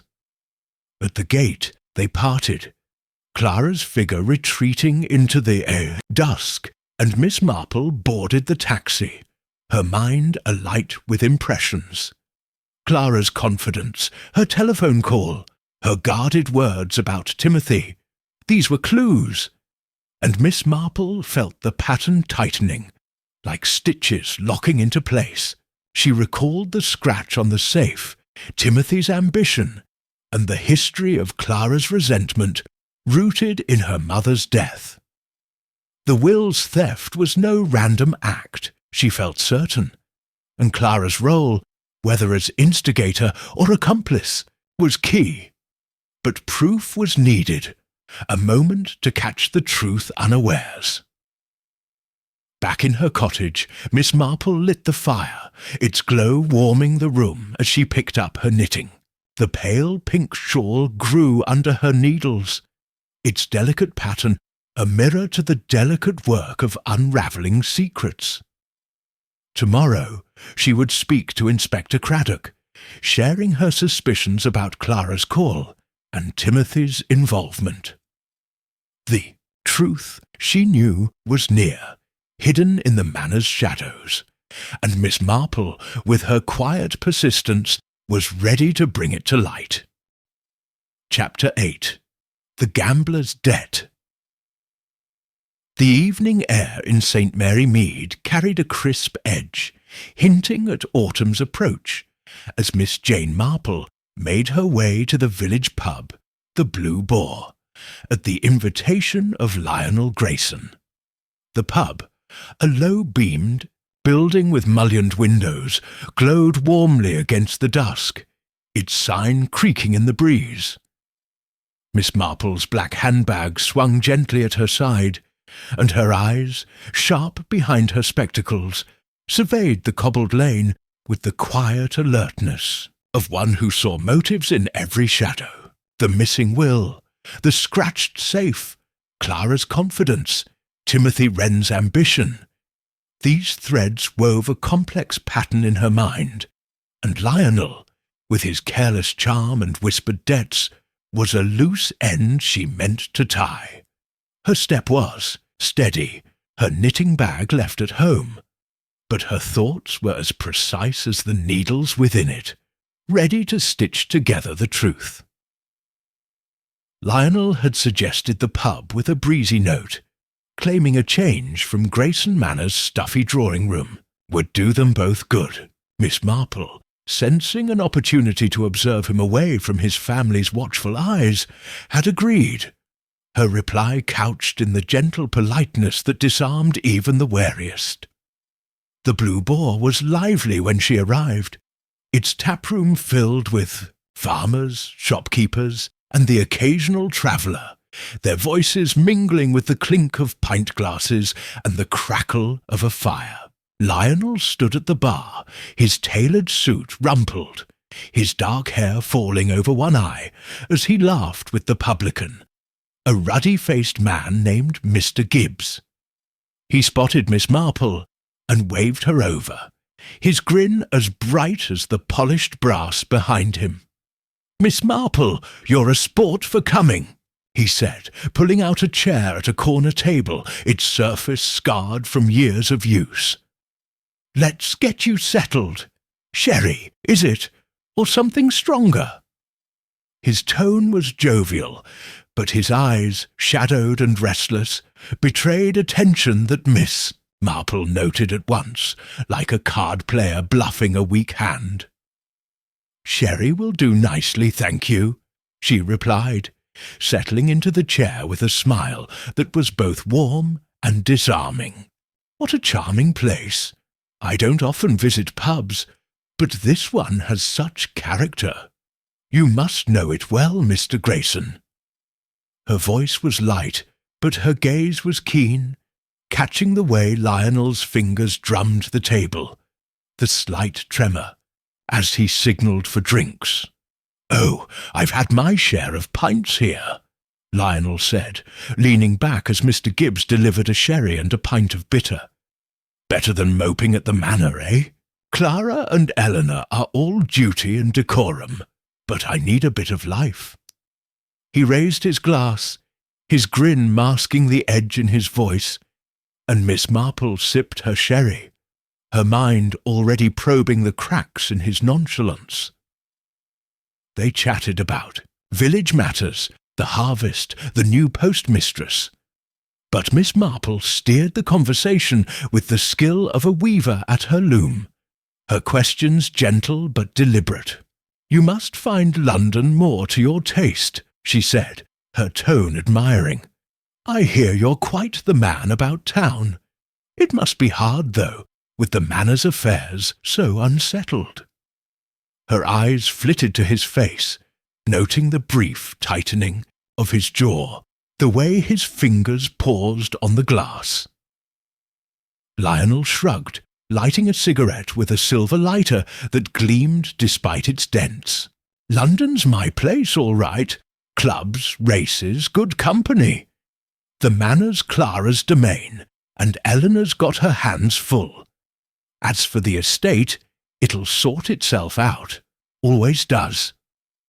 His voice was careless, but his eyes avoided hers, and Miss Marple sensed a deflection, like a gambler hiding his losses.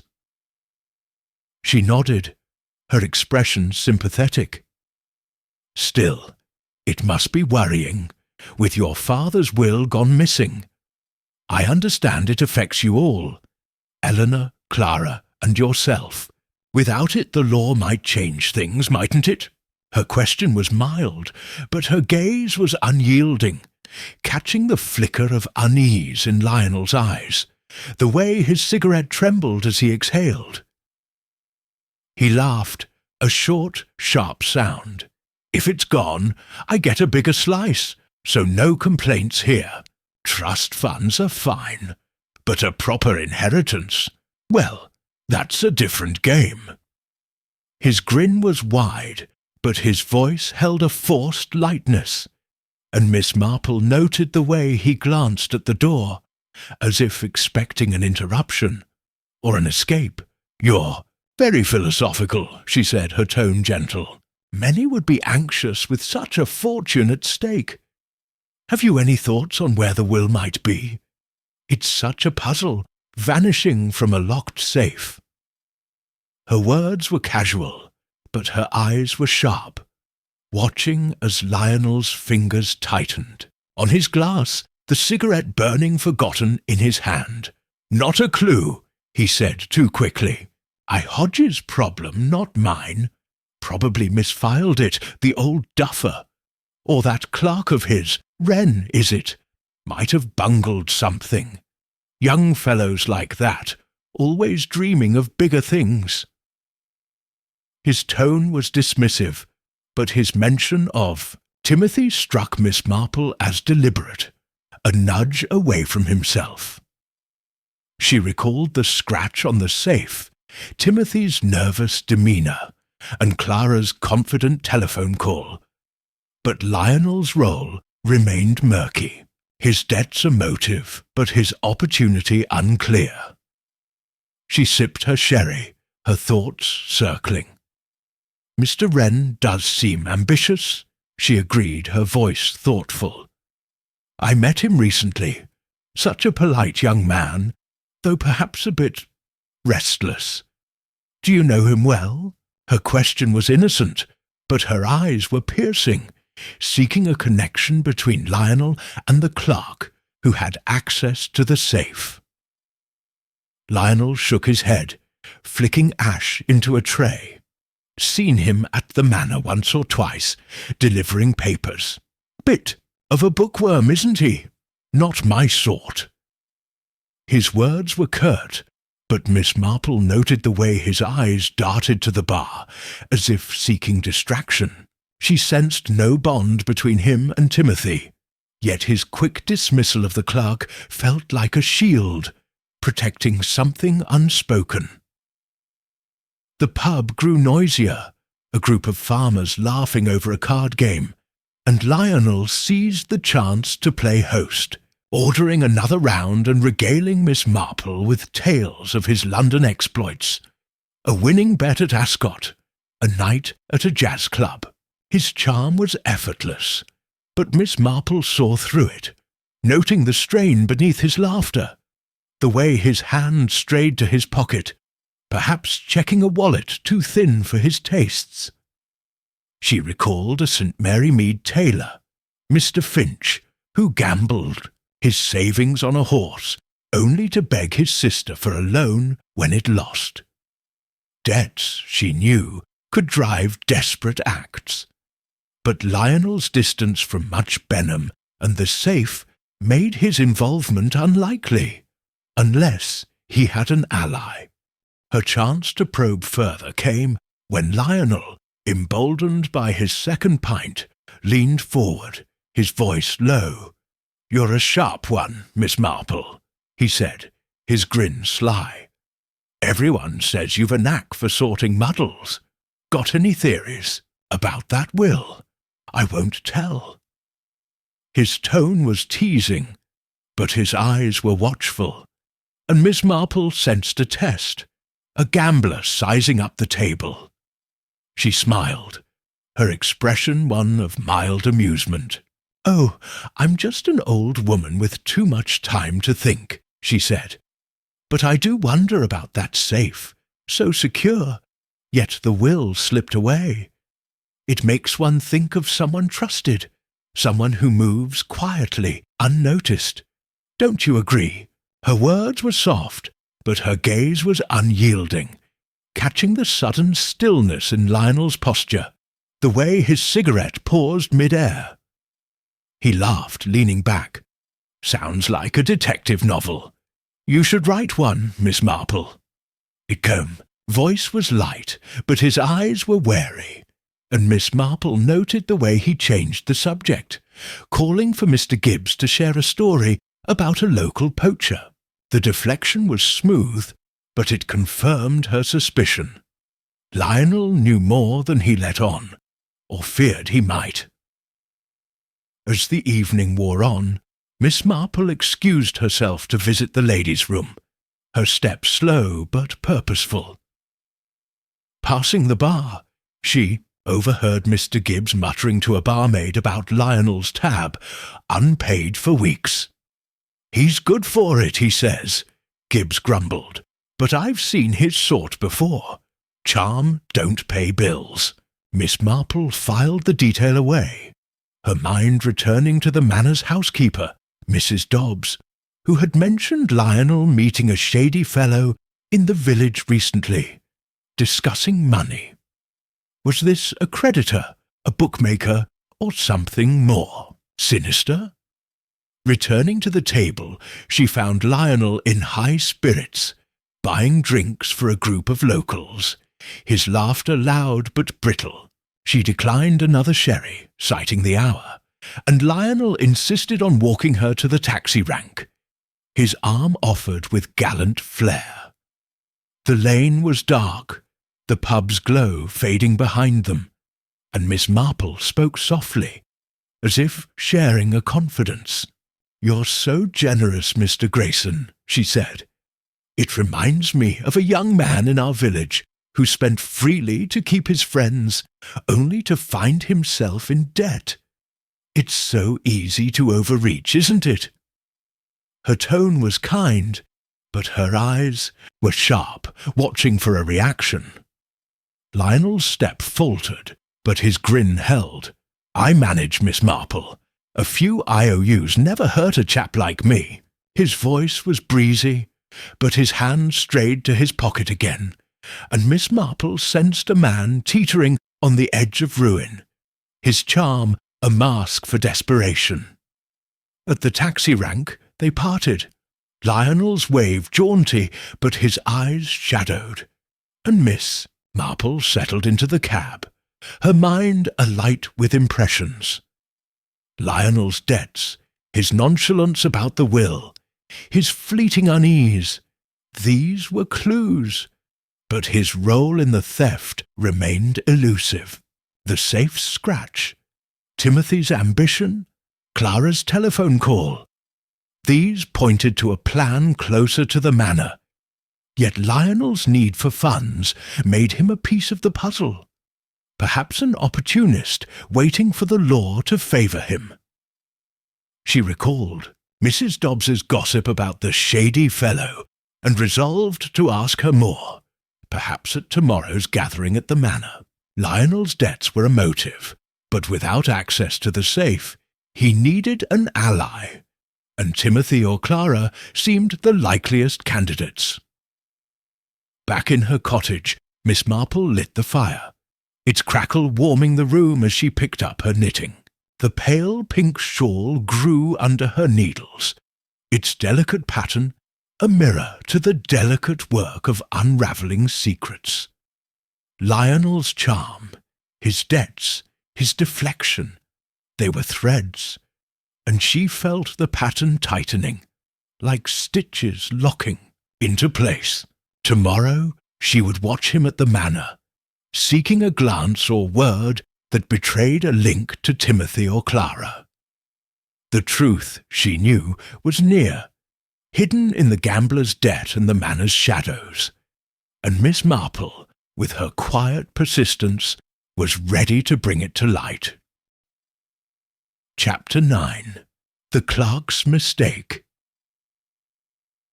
The golden light of a late summer afternoon bathed Grayson Manor, softening the weathered stone of its Jacobean facade, and casting long shadows across the tangled gardens. Miss Jane Marple, seated in the drawing room with a cup of tea, observed the gathering with the quiet alertness of a gardener tending delicate blooms. Eleanor Grayson had invited a small party, Mr. Hodge, Timothy Wren, Clara, and Lionel, to discuss estate matters, though Miss Marple suspected the true purpose was to keep her allies close, while the mystery of the missing will lingered. Her black handbag rested beside her, her knitting bag tucked discreetly at her feet, but her eyes, sharp behind her spectacles, missed nothing. The flicker of tension in Eleanor's smile, the restless tap of Lionel's fingers, the cool poise of Clara's posture, the threads of the puzzle, the scratched safe, Clara's confident telephone call, Lionel's debts, Timothy's ambition, wove a pattern in her mind, and today she sought the misstep that would unravel it. The drawing room, with its faded, velvet curtains and chipped gilt mirror, hummed with polite conversation, though an undercurrent of unease ran beneath the clink of teacups. Eleanor, in a lavender dress, played the hostess with practised grace, but her hands trembled slightly as she passed a plate of sandwiches. Mr. Hodge, His tie as askew as ever spoke of legal minutiae. His voice strained, while Lionel sprawled in an armchair, his cigarette smoke curling toward the ceiling. Clara, seated by a window, her auburn hair catching the light, listened with an air of detachment, her green eyes flitting occasionally to Timothy Wren, who stood near the door, clutching a briefcase as if it were a shield. Timothy's presence, ostensibly to deliver documents for Mr. Hodge, struck Miss Marple as significant. His navy suit was pressed, but his face was pale, his slicked-back hair slightly dishevelled, as if he'd slept poorly. His eyes darted about the room, lingering on Clara before dropping to the floor, and Miss Marple noted the tension in his shoulders, the way his fingers gripped the briefcase too tightly. She recalled his nervous demeanour at her cottage, his guarded answers about his visit to the manor, and the scratch on the safe, a clue to his involvement, though the motive remained elusive. Today, she resolved to watch him closely, sensing a mistake was near, like a dropped stitch in a carefully knitted shawl. Eleanor, catching Miss Marple's eye, offered a strained smile. "Miss Marple, you must try these scones, Mrs. Dobbs's recipe. We're so grateful you could join us." Her voice was warm, but her glance toward Timothy betrayed her unease, as if she sensed his role in the will's disappearance, but dared not voice it. "How kind," Miss Marple replied, taking a scone with a smile that disarmed the room. "It's such a pleasure to be here, among such interesting company. Mr. Wren, you must be busy, coming all the way from Much Benham with those papers." Her tone was gentle, but her gaze was piercing, catching the flush that crept up Timothy's neck, the way his eyes flicked to Clara before he answered. "Just doing my job, Miss Marple," he said, his voice tight. "Mr. Hodge needed these delivered, and I was free." His words were clipped, and he shifted his weight, the briefcase creaking under his grip. Miss Marple noted the hesitation, the way his eyes sought Clara's, as if for reassurance, and her mind turned to the possibility of a pact between them, forged in ambition and resentment. Clara rose, her movements graceful, and approached Timothy, her smile polite but distant. "Thank you, Mr. Wren, for bringing those so promptly," she said, taking the briefcase with a nod. Her fingers brushed his briefly, a fleeting contact that might have been accidental, but Miss Marple's eyes narrowed, catching the sudden flush on Timothy's face, the way his hand lingered a moment too long. Clara set the briefcase on a side table, her composure intact, but Miss Marple sensed a current between them, subtle but undeniable, like a whispered secret in a quiet room. The conversation turned to the manor's upkeep, with Eleanor lamenting the cost of repairs, and Lionel joking about selling the chandeliers to fund his next trip to London. Miss Marple listened, her teacup poised, but her attention was on Timothy, who hovered near the door, his eyes flitting between Clara and the briefcase. She recalled the newspaper clippings about his mother's struggles, his prize for mathematics, his dreams of law, ambition that could tempt a young man to cross lines, especially if promised reward. Clara's confidence, her cryptic telephone call, suggested she might be that promise. But proof was needed, a moment to catch them unawares. Seizing an opportunity, Miss Marple set down her teacup and reached for her handkerchief, letting it slip to the floor near Timothy's feet. "Oh, how clumsy of me," she said, her voice a flutter of apology as she bent to retrieve it. Her movements were slow, deliberate, giving her a chance to glance at Timothy's briefcase, left ajar on the table. Inside, she glimpsed a letter, its envelope bearing a London postmark, and Timothy's name in neat script. Her heart quickened, but she kept her expression one of mild chagrin, straightening with the handkerchief in hand. "There we are," she said, smiling at Timothy. "You must think me quite scatterbrained, Mr. Wren. Studying law already, I see. That letter looked most official." Her tone was bright, but her eyes were unyielding, catching the sudden pallor in his face, the way his hand shot to the briefcase, snapping it shut. No, just inquiries," he stammered, his voice barely audible. "Nothing important." He clutched the briefcase to his chest, his eyes darting to Clara, who turned from her conversation with Eleanor, her expression unreadable. Miss Marple noted the exchange, the silent plea in Timothy's glance, the faint tightening of Clara's lips, and her mind raced, piecing together the clue. A London letter, addressed to Timothy, perhaps from a law firm, or someone connected to Clara's interests. Was this the reward for his theft, or a sign of deeper entanglement? She resumed her seat, her knitting bag at her feet, and picked up the pale pink shawl, her needles clicking softly as she listened to the room. Lionel, oblivious to the undercurrents, teased Mr. Hodge about his filing system, while Eleanor tried to steer the talk to safer ground, her voice strained. Clara returned to her seat, her poise restored, but Miss Marple sensed a crack in her facade, a moment of vulnerability exposed by Timothy's mistake. She recalled a St. Mary Mead postman, young Harold, who hid a love letter in his bag, only to drop it in the vicar's garden, exposing his affair. Small errors, she knew, could unravel grand plans, and Timothy's letter was such an error, a thread to pull. As the gathering continued, Miss Marple steered the conversation to the will's disappearance, her questions gentle but pointed. "It's so perplexing, Mr. Hodge," she said, her needles pausing. "A locked safe, no signs of a break-in, yet the will is gone. Do you ever find documents misplaced, perhaps by accident?" Her tone was curious, but her eyes flitted to Timothy, noting the way his fingers tightened on the briefcase, the sweat beading on his brow.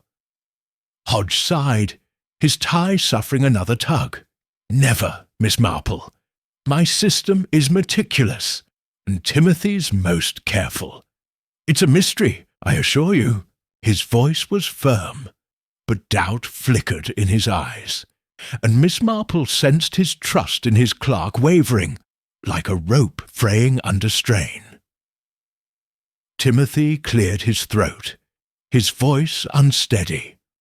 "I check everything twice, sir. Nothing's ever gone missing before." His words were meant to reassure, but his eyes sought Clara's again, and Miss Marple noted the silent communication, the way Clara's hand brushed her brooch, a gesture of control. The room felt charged, as if the air itself held the weight of unspoken truths, and Miss Marple's needles resumed their rhythm, her mind cataloguing every detail. The tea drew to a close, and Timothy excused himself, citing a need to return to Much Benham. Clara offered to see him to the door, her manner polite but brisk, and Miss Marple watched them go, her eyes narrowing. She recalled Mrs. Dobbs's gossip about Timothy lingering in the Manor's library, Clara's telephone call, urging someone to ensure it stays that way, and the scratch on the safe, a sign of Timothy's hand, perhaps guided by Clara's promise. The letter in his briefcase was a new clue, and she resolved to learn its origin, perhaps through Inspector Craddock's discreet inquiries. As the guests dispersed, Miss Marple lingered, thanking Eleanor for her hospitality. "Such a lovely afternoon," she said, her smile warm. "And so interesting to see young Mr. Wren again. He seems quite devoted to his work." Her words were innocuous, but her eyes were sharp, catching Eleanor's faint frown, the way her hands twisted together. "He's efficient," Eleanor said, her voice hesitant. "Though I wish this business with the will were settled. It's so unsettling, Miss Marple." Her eyes brimmed with worry, and Miss Marple patted her hand, her touch reassuring, but her mind already elsewhere. Outside, the manor's gardens were cloaked in twilight, and Miss Marple boarded the taxi, her thoughts alight with impressions. Timothy's letter, his glance at Clara, her subtle control. These were pieces of a puzzle, and she felt the pattern tightening, like stitches locking into place. She recalled a St. Mary Mead baker, Mrs. Lane, whose apprentice hid a stolen recipe in his satchel, only to betray himself when it fell out during a delivery. Timothy's mistake was similar, and Miss Marple sensed it pointed to a pact with Clara, driven by her resentment of Eleanor and his own ambition.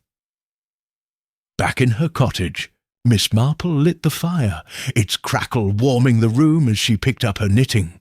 The pale pink shawl grew under her needles, its delicate pattern a mirror to the delicate work of unravelling secrets. Tomorrow she would call Inspector Craddock, asking him to trace the London letter and monitor Timothy's movements.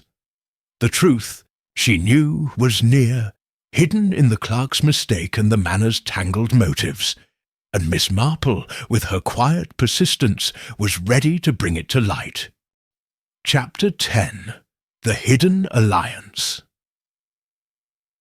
The soft glow of dawn crept through the lace curtains of Miss Jane Marple's cottage in St. Mary Mead, painting the sitting-room in hues of rose and gold.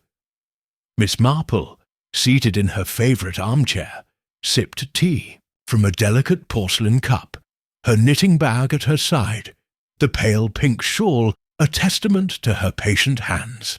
Her eyes, bright behind her spectacles, were fixed on the fire's embers, but her mind was elsewhere, weaving the threads of the Grayson Manor mystery.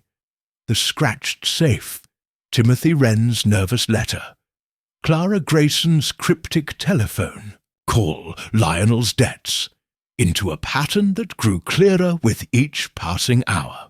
The gathering at the manor yesterday had revealed a subtle bond between Timothy and Clara, a silent exchange that hinted at collusion, and Miss Marple was determined to uncover its roots.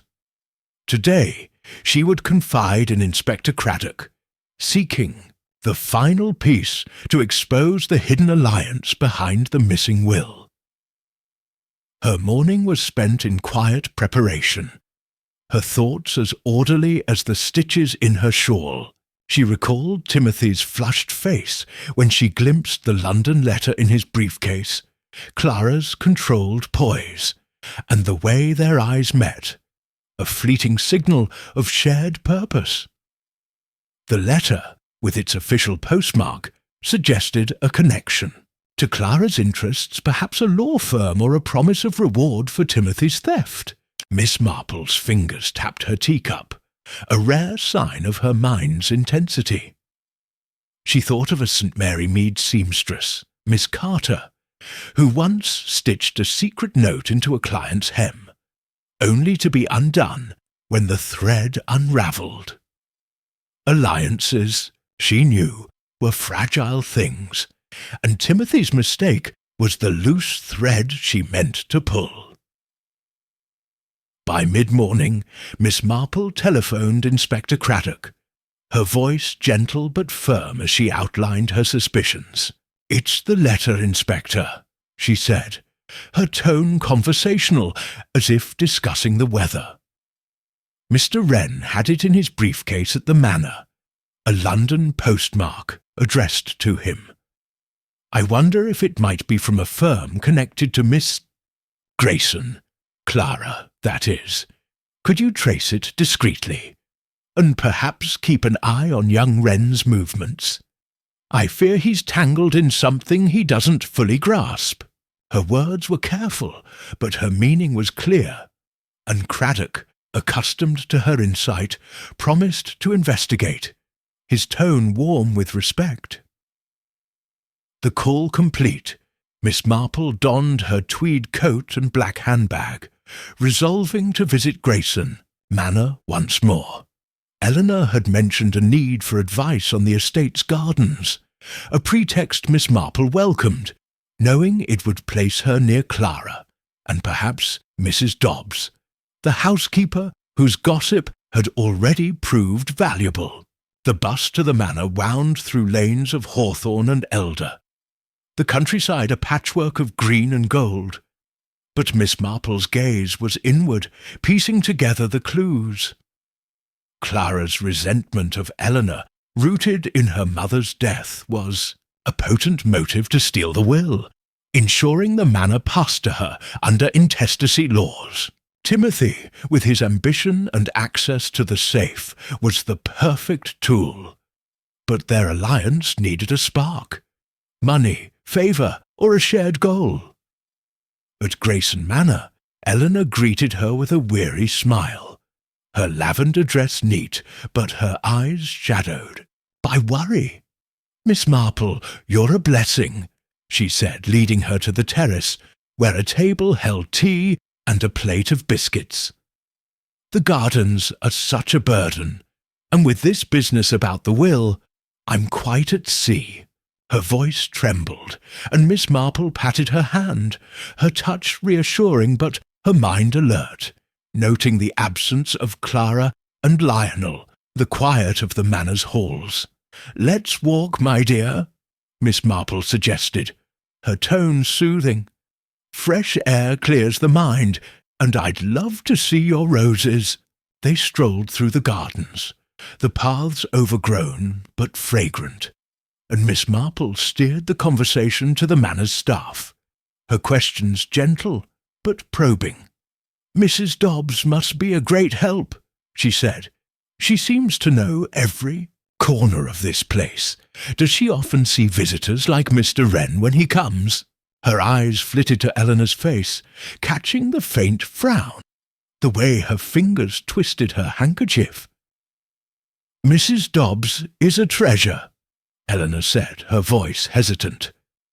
"She mentioned Timothy's visit last month, delivering papers. I thought it odd, him coming himself, but Clara said it was routine."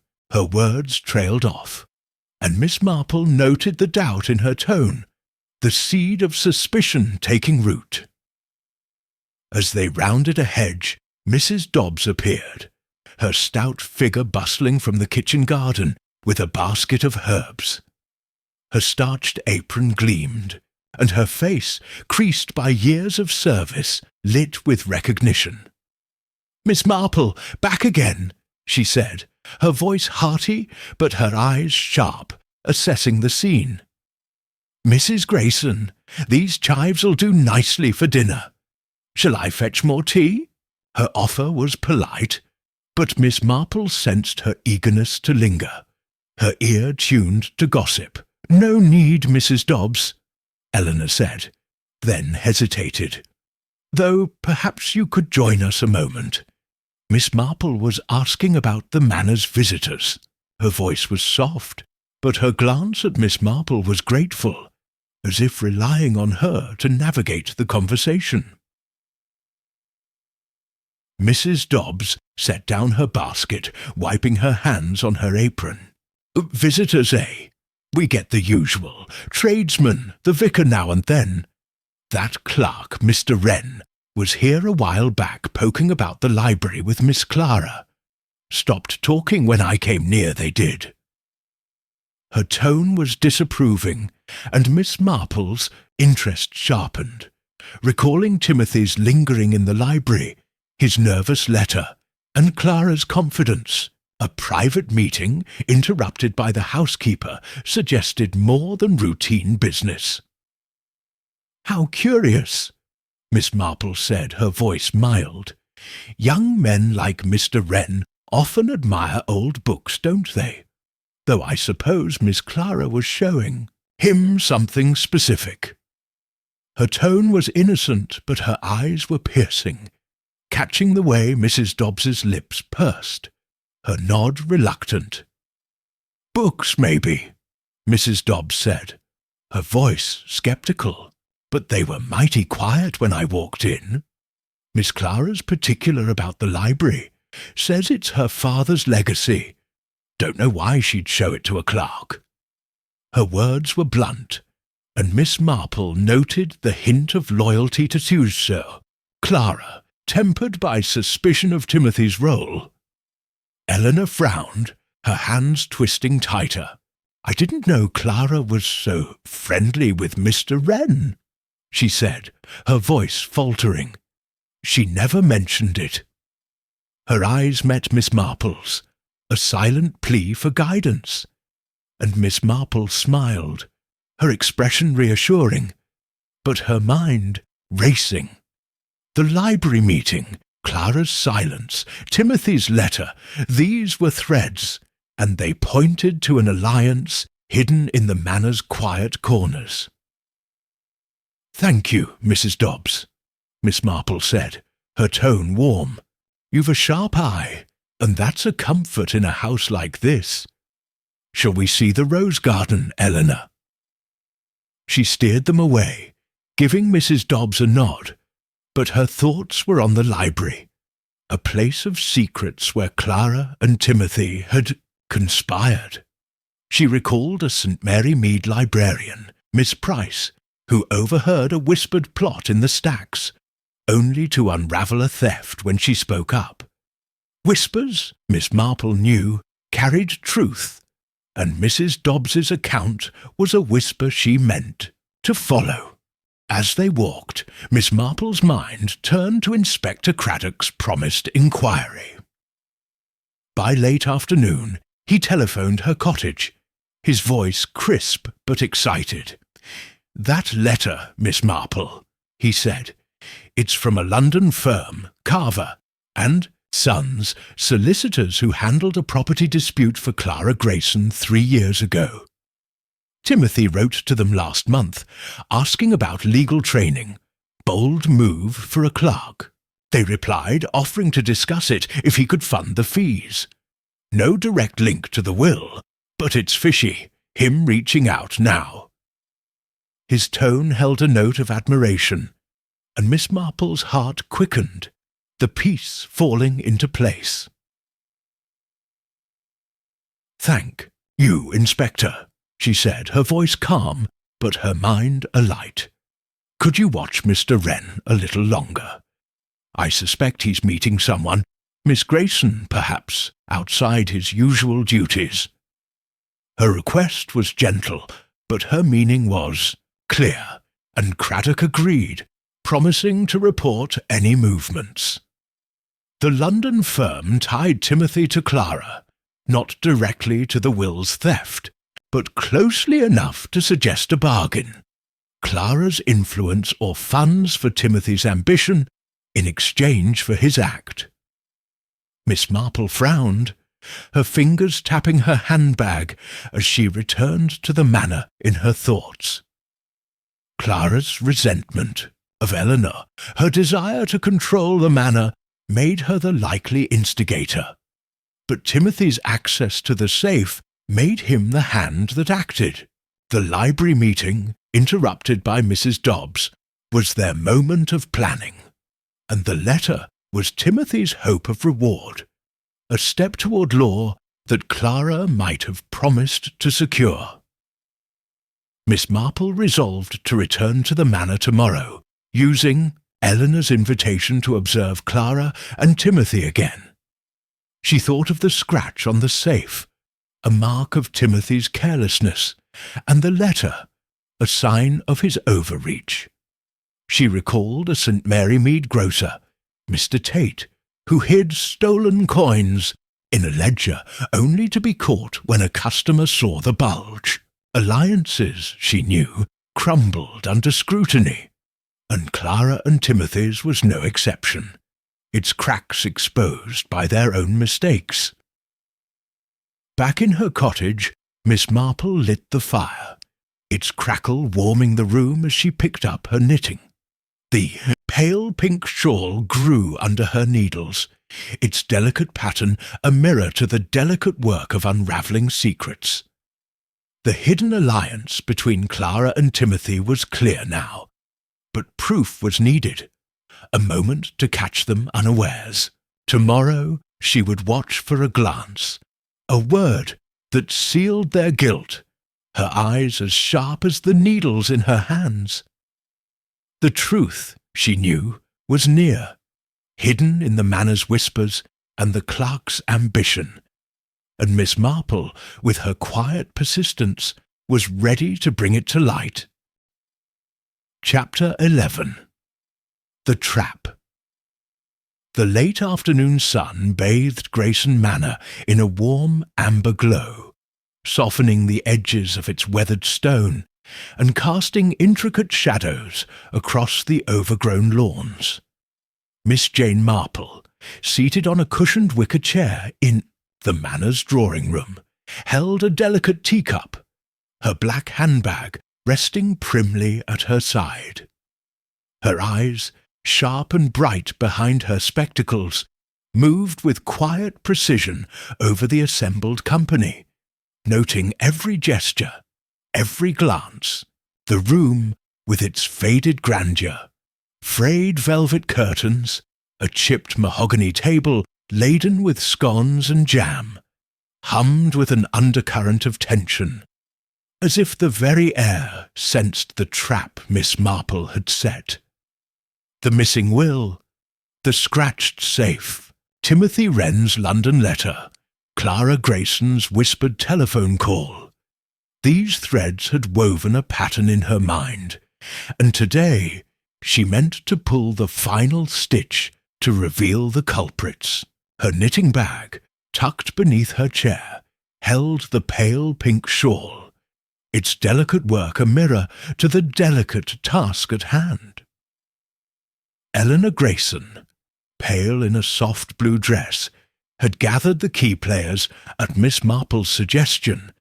Mr. Percival, Hodge, his tie perpetually askew, Timothy Wren, clutching a slim folder of documents, Clara, poised and cool in a tailored green frock, and Lionel, lounging with a cigarette, his suit as rumpled as his demeanour.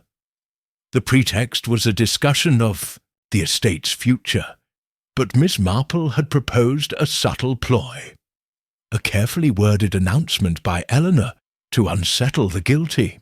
"My dear," she had whispered to Eleanor that morning, her voice gentle but firm, "you must say you've heard of a possible copy of the will, perhaps in London, and watch their faces.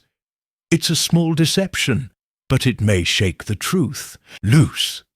Eleanor, though nervous, had agreed, her trust in Miss Marple absolute.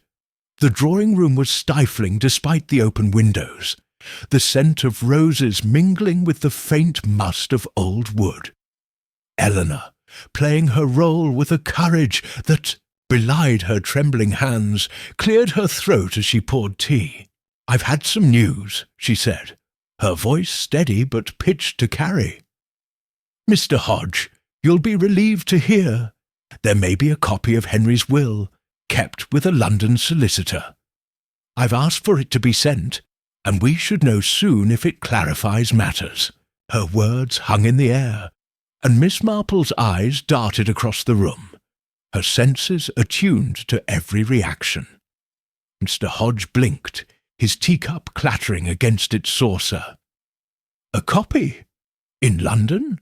I wasn't aware, Mrs. Grayson. That's most encouraging." His voice was hopeful, but his fingers fumbled with his tie, a sign of his lingering unease. Lionel, sprawled in an armchair, raised an eyebrow, his cigarette pausing mid-air. "Well, that's a turn-up," he said, his tone light but his eyes narrowing, as if calculating the odds of a new hand. Miss Marple noted his curiosity, but it lacked the edge of guilt, confirming her sense that his role was peripheral, driven by debts rather than action. Clara, seated by the window, remained composed, her green eyes fixed on her teacup, but Miss Marple caught the slight tightening of her jaw, the way her fingers brushed the pearl brooch at her collar, a gesture of control under strain. Timothy, standing near a bookcase, was less guarded. His face paled, and his folder slipped slightly in his hands, a faint rustle betraying his nerves. His eyes flicked to Clara, a silent plea, and Miss Marple's heart quickened, the trap's first spring snapping shut. Their alliance, forged in the Manor's library and sealed by ambition, was fraying under the threat of exposure. Miss Marple sipped her tea, her expression one of mild interest. "How fortunate, Mrs. Grayson," she said, her voice soft. "A copy would settle everything, wouldn't it? Though I suppose it makes one wonder how the original vanished so neatly from a locked safe." Her words were gentle, but her gaze was unyielding, flitting between Timothy and Clara, noting the way Timothy's knuckles whitened on the folder, the faint flush creeping up Clara's neck. Eleanor nodded, her role played with quiet conviction. "Yes, it's been such a worry. But if this copy exists, we'll know Henry's wishes, exactly as he intended." Her voice wavered, but she held Clara's gaze, a spark of defiance in her eyes, and Miss Marple admired her resolve, sensing the weight of her position as the Manor's contested mistress. The conversation shifted to estate repairs, Hodge droning about roofing costs, but Miss Marple's attention remained on Timothy and Clara. She needed a moment to push them further, to force a mistake that would confirm their guilt. Rising with a feigned sigh, she adjusted her spectacles and turned to Timothy, her smile disarming. "Mr. Wren, you've been so quiet," she said. "I wonder if you could fetch a file from Mr. Hodge's office. Something about the Manor's deeds, perhaps. I'm sure Eleanor would find it helpful." Her request was polite, but her eyes were sharp, knowing the errand would isolate Timothy, perhaps prompting a reckless move. Timothy hesitated, his eyes darting to Clara, who gave a barely perceptible nod. "Of course, Miss Marple," he said, his voice strained. I'll go now." He set the folder on the table, his movements jerky, and left the room, his footsteps echoing in the hall. Miss Marple noted Clara's composure, but her fingers lingered on the brooch, a sign of unease, and Miss Marple sensed the trap tightening, like a net drawing closed. Unbeknownst to the room, Miss Marple had arranged for Inspector Craddock to station himself nearby, a discreet presence in much Benham, ready to follow Timothy if he deviated from the errand. Craddock, with his sharp instincts and trust in Miss Marple's judgment, had agreed, his men positioned to watch the Manor's grounds. As the tea continued, Miss Marple engaged Hodge in a discussion of legal protocols, her questions innocuous but designed to keep the room occupied, giving Timothy time to act. Outside, the trap sprang. Timothy, instead of heading to Much Benham, slipped into the Manor's gardens, where Clara joined him moments later, her absence excused as a need to check the greenhouse. Craddock, concealed behind a yew hedge, watched as they met beneath an ancient oak. Their voices low but urgent. "The copy's a bluff," Timothy whispered, his face ashen. "But we can't risk it. We need to move the will, tonight."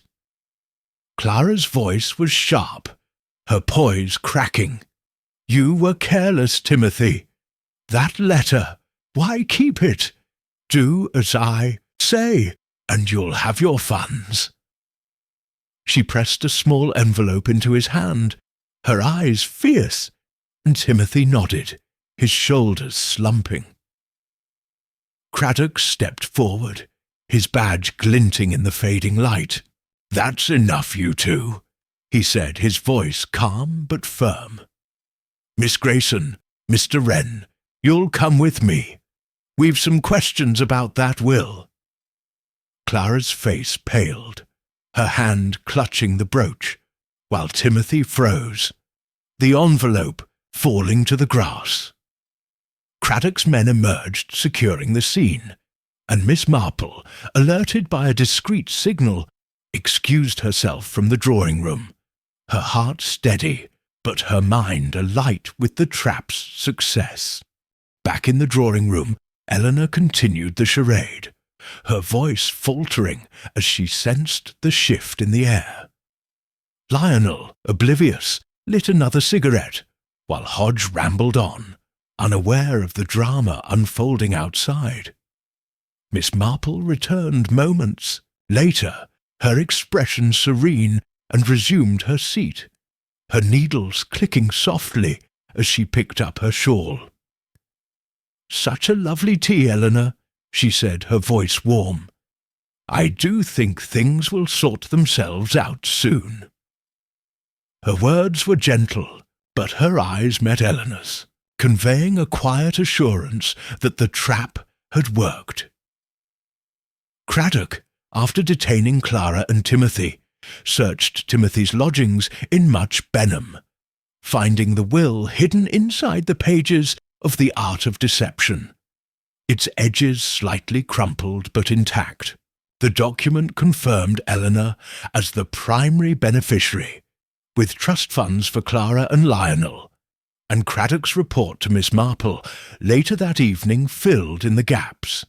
Clara had promised Timothy funds to study law, leveraging her connection to Carver and Sons in exchange for stealing the will to secure the manor under intestacy laws. Timothy, tempted by ambition, had used his access to the safe, leaving the scratch in a moment of haste, but their plan unravelled under Miss Marple's careful orchestration. As the gathering dispersed, Miss Marple lingered, comforting Eleanor, who wept with relief. "You've saved us, Miss Marple," she said, her voice breaking. "I was so afraid." Miss Marple patted her hand, her smile kind, but her mind already reflecting on the human frailties that drove the crime. Clara's resentment, Timothy's ambition, the manor's pull. Leaving the manor, Miss Marple boarded the taxi, the countryside fading into twilight. She recalled a St. Mary Mead farmer, Mr. Cole, who set a trap for a poacher, baiting a field to catch him red-handed. Traps, she knew, required patience and precision, and hers had snared the guilty with the quiet elegance of her knitting. Clara's defiance, Timothy's remorse, the recovered will, these were the fruits of her labour, and she felt a quiet satisfaction, tempered by pity for those led astray by greed. Back in her cottage, Miss Marple lit the fire, its crackle warming the room as she picked up her knitting. The pale pink shawl grew under her needles, its delicate pattern a mirror to the delicate work of unravelling secrets. The trap had closed, the truth laid bare, and Miss Marple, with her quiet persistence, had restored order to Grayson Manor's tangled affairs. Tomorrow she would rest, but tonight Her eyes gleamed, the firelight dancing in their depths as she stitched the final threads of a mystery solved. Chapter 12. The Will Revealed. The grand drawing-room of Grayson Manor glowed under the soft light of its chandelier, its crystal prisms scattering flecks of radiance across the faded velvet curtains and polished mahogany. The air was heavy with the scent of beeswax and late roses, but an electric tension pulsed beneath the room's elegance, as if the walls themselves held their breath. Miss Jane Marple sat in a high-backed chair, her black handbag at her side, her knitting bag tucked discreetly beneath, the pale pink shawl within it a silent testament to her patient craft. Her eyes, sharp and bright behind her spectacles, surveyed the assembled company with the quiet precision of a weaver inspecting her loom. The trap she had set had sprung, and now, in this final gathering, she would unravel the mystery of the missing will, laying bare the motives and missteps that had torn at the Grayson family's heart. Eleanor Grayson, pale but resolute in a dove-grey gown, stood by the fireplace, her hands clasped to steady their tremble. Mr. Percival Hodge, his tie askew as ever, fidgeted with a notebook, his face a mask of anxious relief. Lionel Grayson lounged in an armchair, his cigarette unlit, his rumpled suit a mirror to his restless spirit. Clara Grayson and Timothy Wren, detained by Inspector Craddock after their garden rendezvous, sat apart, their faces starkly different. Clara's defiant, her green eyes blazing, Timothy's ashen, his shoulders slumped in defeat. Craddock himself stood near the door, his presence a quiet authority, his notebook ready to record the denouement. The will, recovered from Timothy's lodgings, lay on the table before Miss Marple, its crisp pages a silent witness to the drama's end. Miss Marple set down her teacup, her movements deliberate, and cleared her throat, her voice gentle but carrying the weight of truth. "It's a sad business when a family's wishes are disrupted," she began, her eyes sweeping the room. "Sir Henry's will was meant to bring clarity, to ensure his legacy for you all. Eleanor, Clara, Lionel, yet it vanished, leaving doubt and discord. I've been privileged to look into this matter, and with Inspector Craddock's help, we've found the truth. It's not a happy story, but it's one we must face." Her tone was kind, almost maternal, but her gaze was unyielding, settling first on Timothy, then Clara, as the room stilled. Eleanor's eyes brimmed with tears, but she nodded, her voice soft. "Please, Miss Marple, tell us. I need to understand why this happened." Her plea was heartfelt, and Miss Marple inclined her head, her expression one of quiet resolve. "It began with the safe," she said, her voice steady. "A sturdy thing, locked and secure in Mr. Hodge's office, where the will was kept. Yet it disappeared without a trace of forced entry. No broken locks, no shattered windows. That told me the thief was someone trusted, someone with access. Mr. Hodge, you were adamant only you and Mr. Wren handled the safe, and while you knew the combination, Timothy locked it each night." Her eyes rested on Timothy, who flinched, his hands twisting in his lap. Hodge's face reddened, his notebook forgotten. "I trusted Timothy completely," he said, his voice faltering. "He's been exemplary, never a hint of dishonesty." His defence was earnest, but doubt flickered in his eyes, and Miss Marple noted the crack in his faith, a wound opened by the truth. "Trust is a precious thing," she said, her tone gentle, "but ambition can twist even an honest heart. Timothy, you're a young man with dreams of law, a fine profession, but one that demands money you didn't have. Your mother's sacrifices, your prize for mathematics, these spoke of a clever mind eager to rise, yet poverty is a heavy chain, isn't it?" Her words were compassionate, but her gaze was piercing, and Timothy's head bowed, a sob catching in his throat. She turned to the table, lifting the will with care. This document was found in Timothy's lodgings, hidden inside his novel, The Art of Deception. A fitting place, perhaps, for a plan built on cunning. A small scratch on the safe, unnoticed until I pointed it out, told me the theft was no simple matter. "Timothy, you tried to open it one night, didn't you? Perhaps you hoped to guess the combination, but when that failed, you forced it, leaving that mark in your haste." Her voice was calm, but the room felt charged, as if the chandelier's light had dimmed. Timothy's voice was barely a whisper. I didn't mean harm," he said, his eyes fixed on the floor. "It was just once, late, when Mr. Hodge was away. I thought I could replace it later."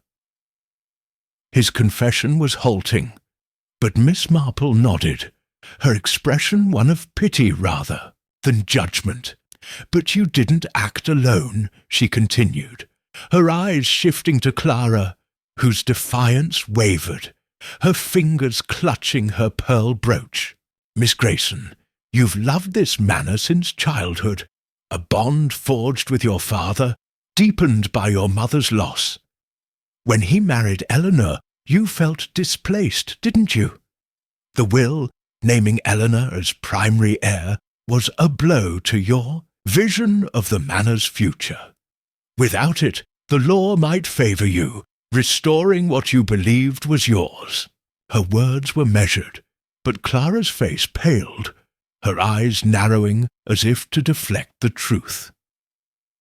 "That's nonsense," Clara said, her voice sharp but unsteady. "I respected father's wishes.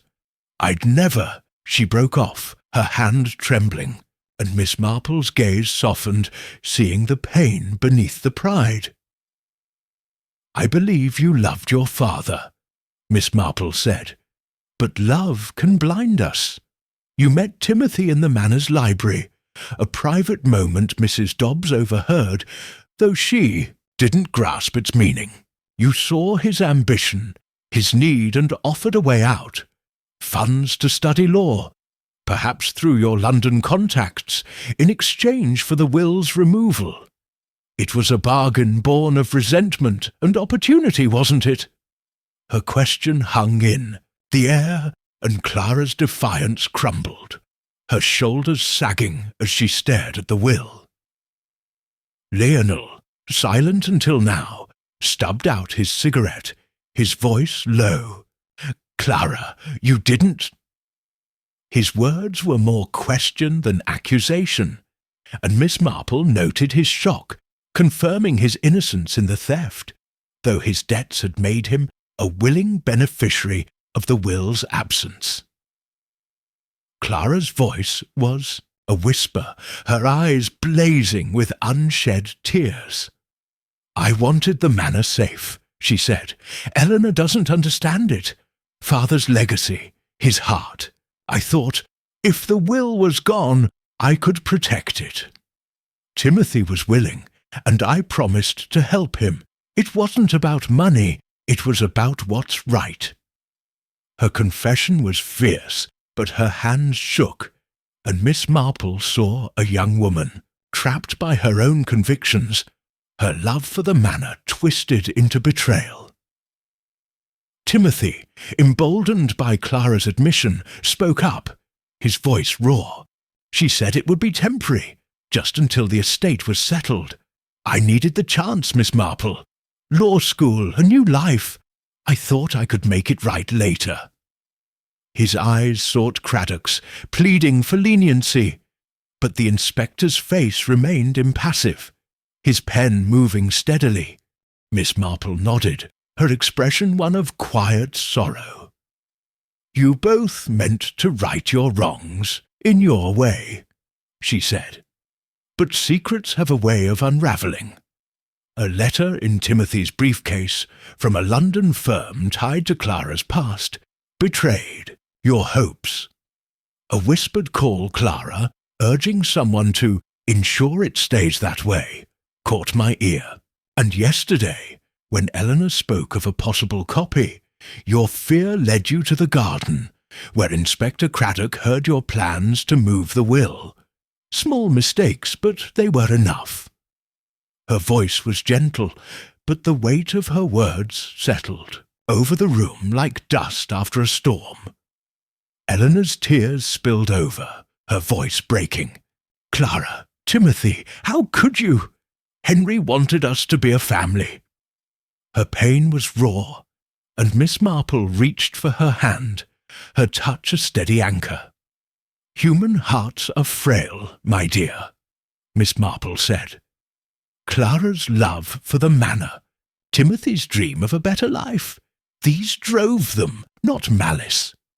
And Lionel, your debts made you hope for the will's loss, but you played no part in its theft, did you?" Her eyes met his, and he shook his head, his face a mix of relief and shame. "None," he said, his voice rough. "I figured it was gone for good, and I'd take what came, but I didn't touch it, I swear."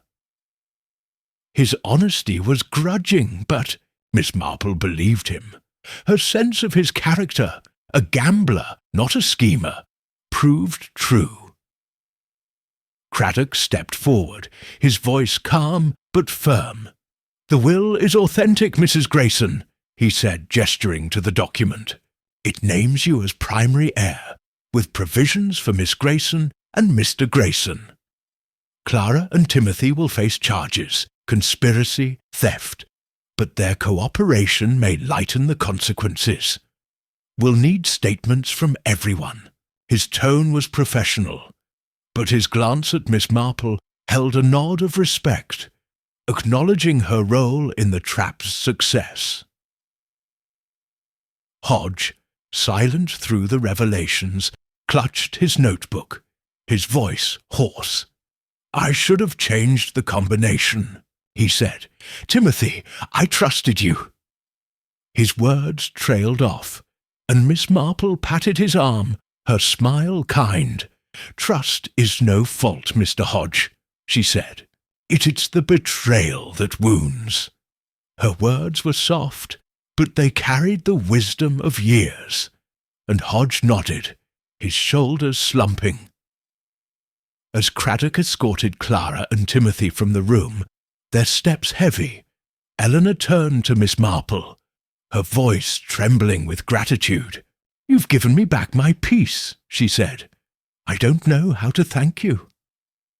Her eyes shone, and Miss Marple smiled, her expression one of quiet satisfaction. "It's enough to see things right, my dear," she said. "The manor will endure, and so will you."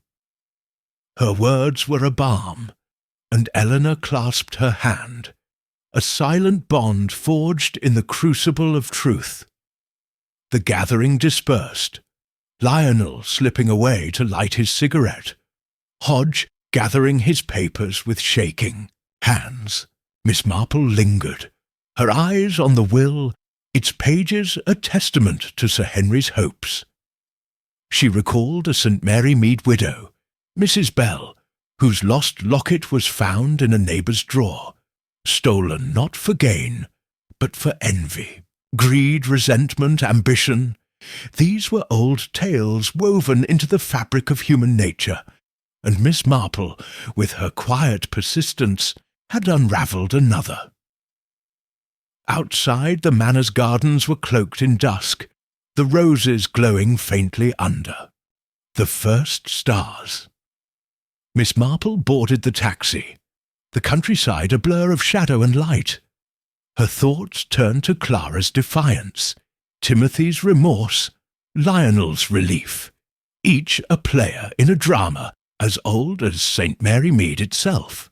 The will, restored to its purpose, would guide the manor's future, but the scars of betrayal would linger, a reminder of the cost of human frailty. Back in her cottage, Miss Marple lit the fire, its crackle warming the room as she picked up her knitting.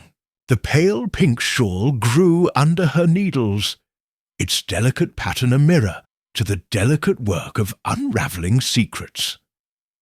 The truth had been revealed, the guilty named, and order restored to Grayson Manor's tangled affairs.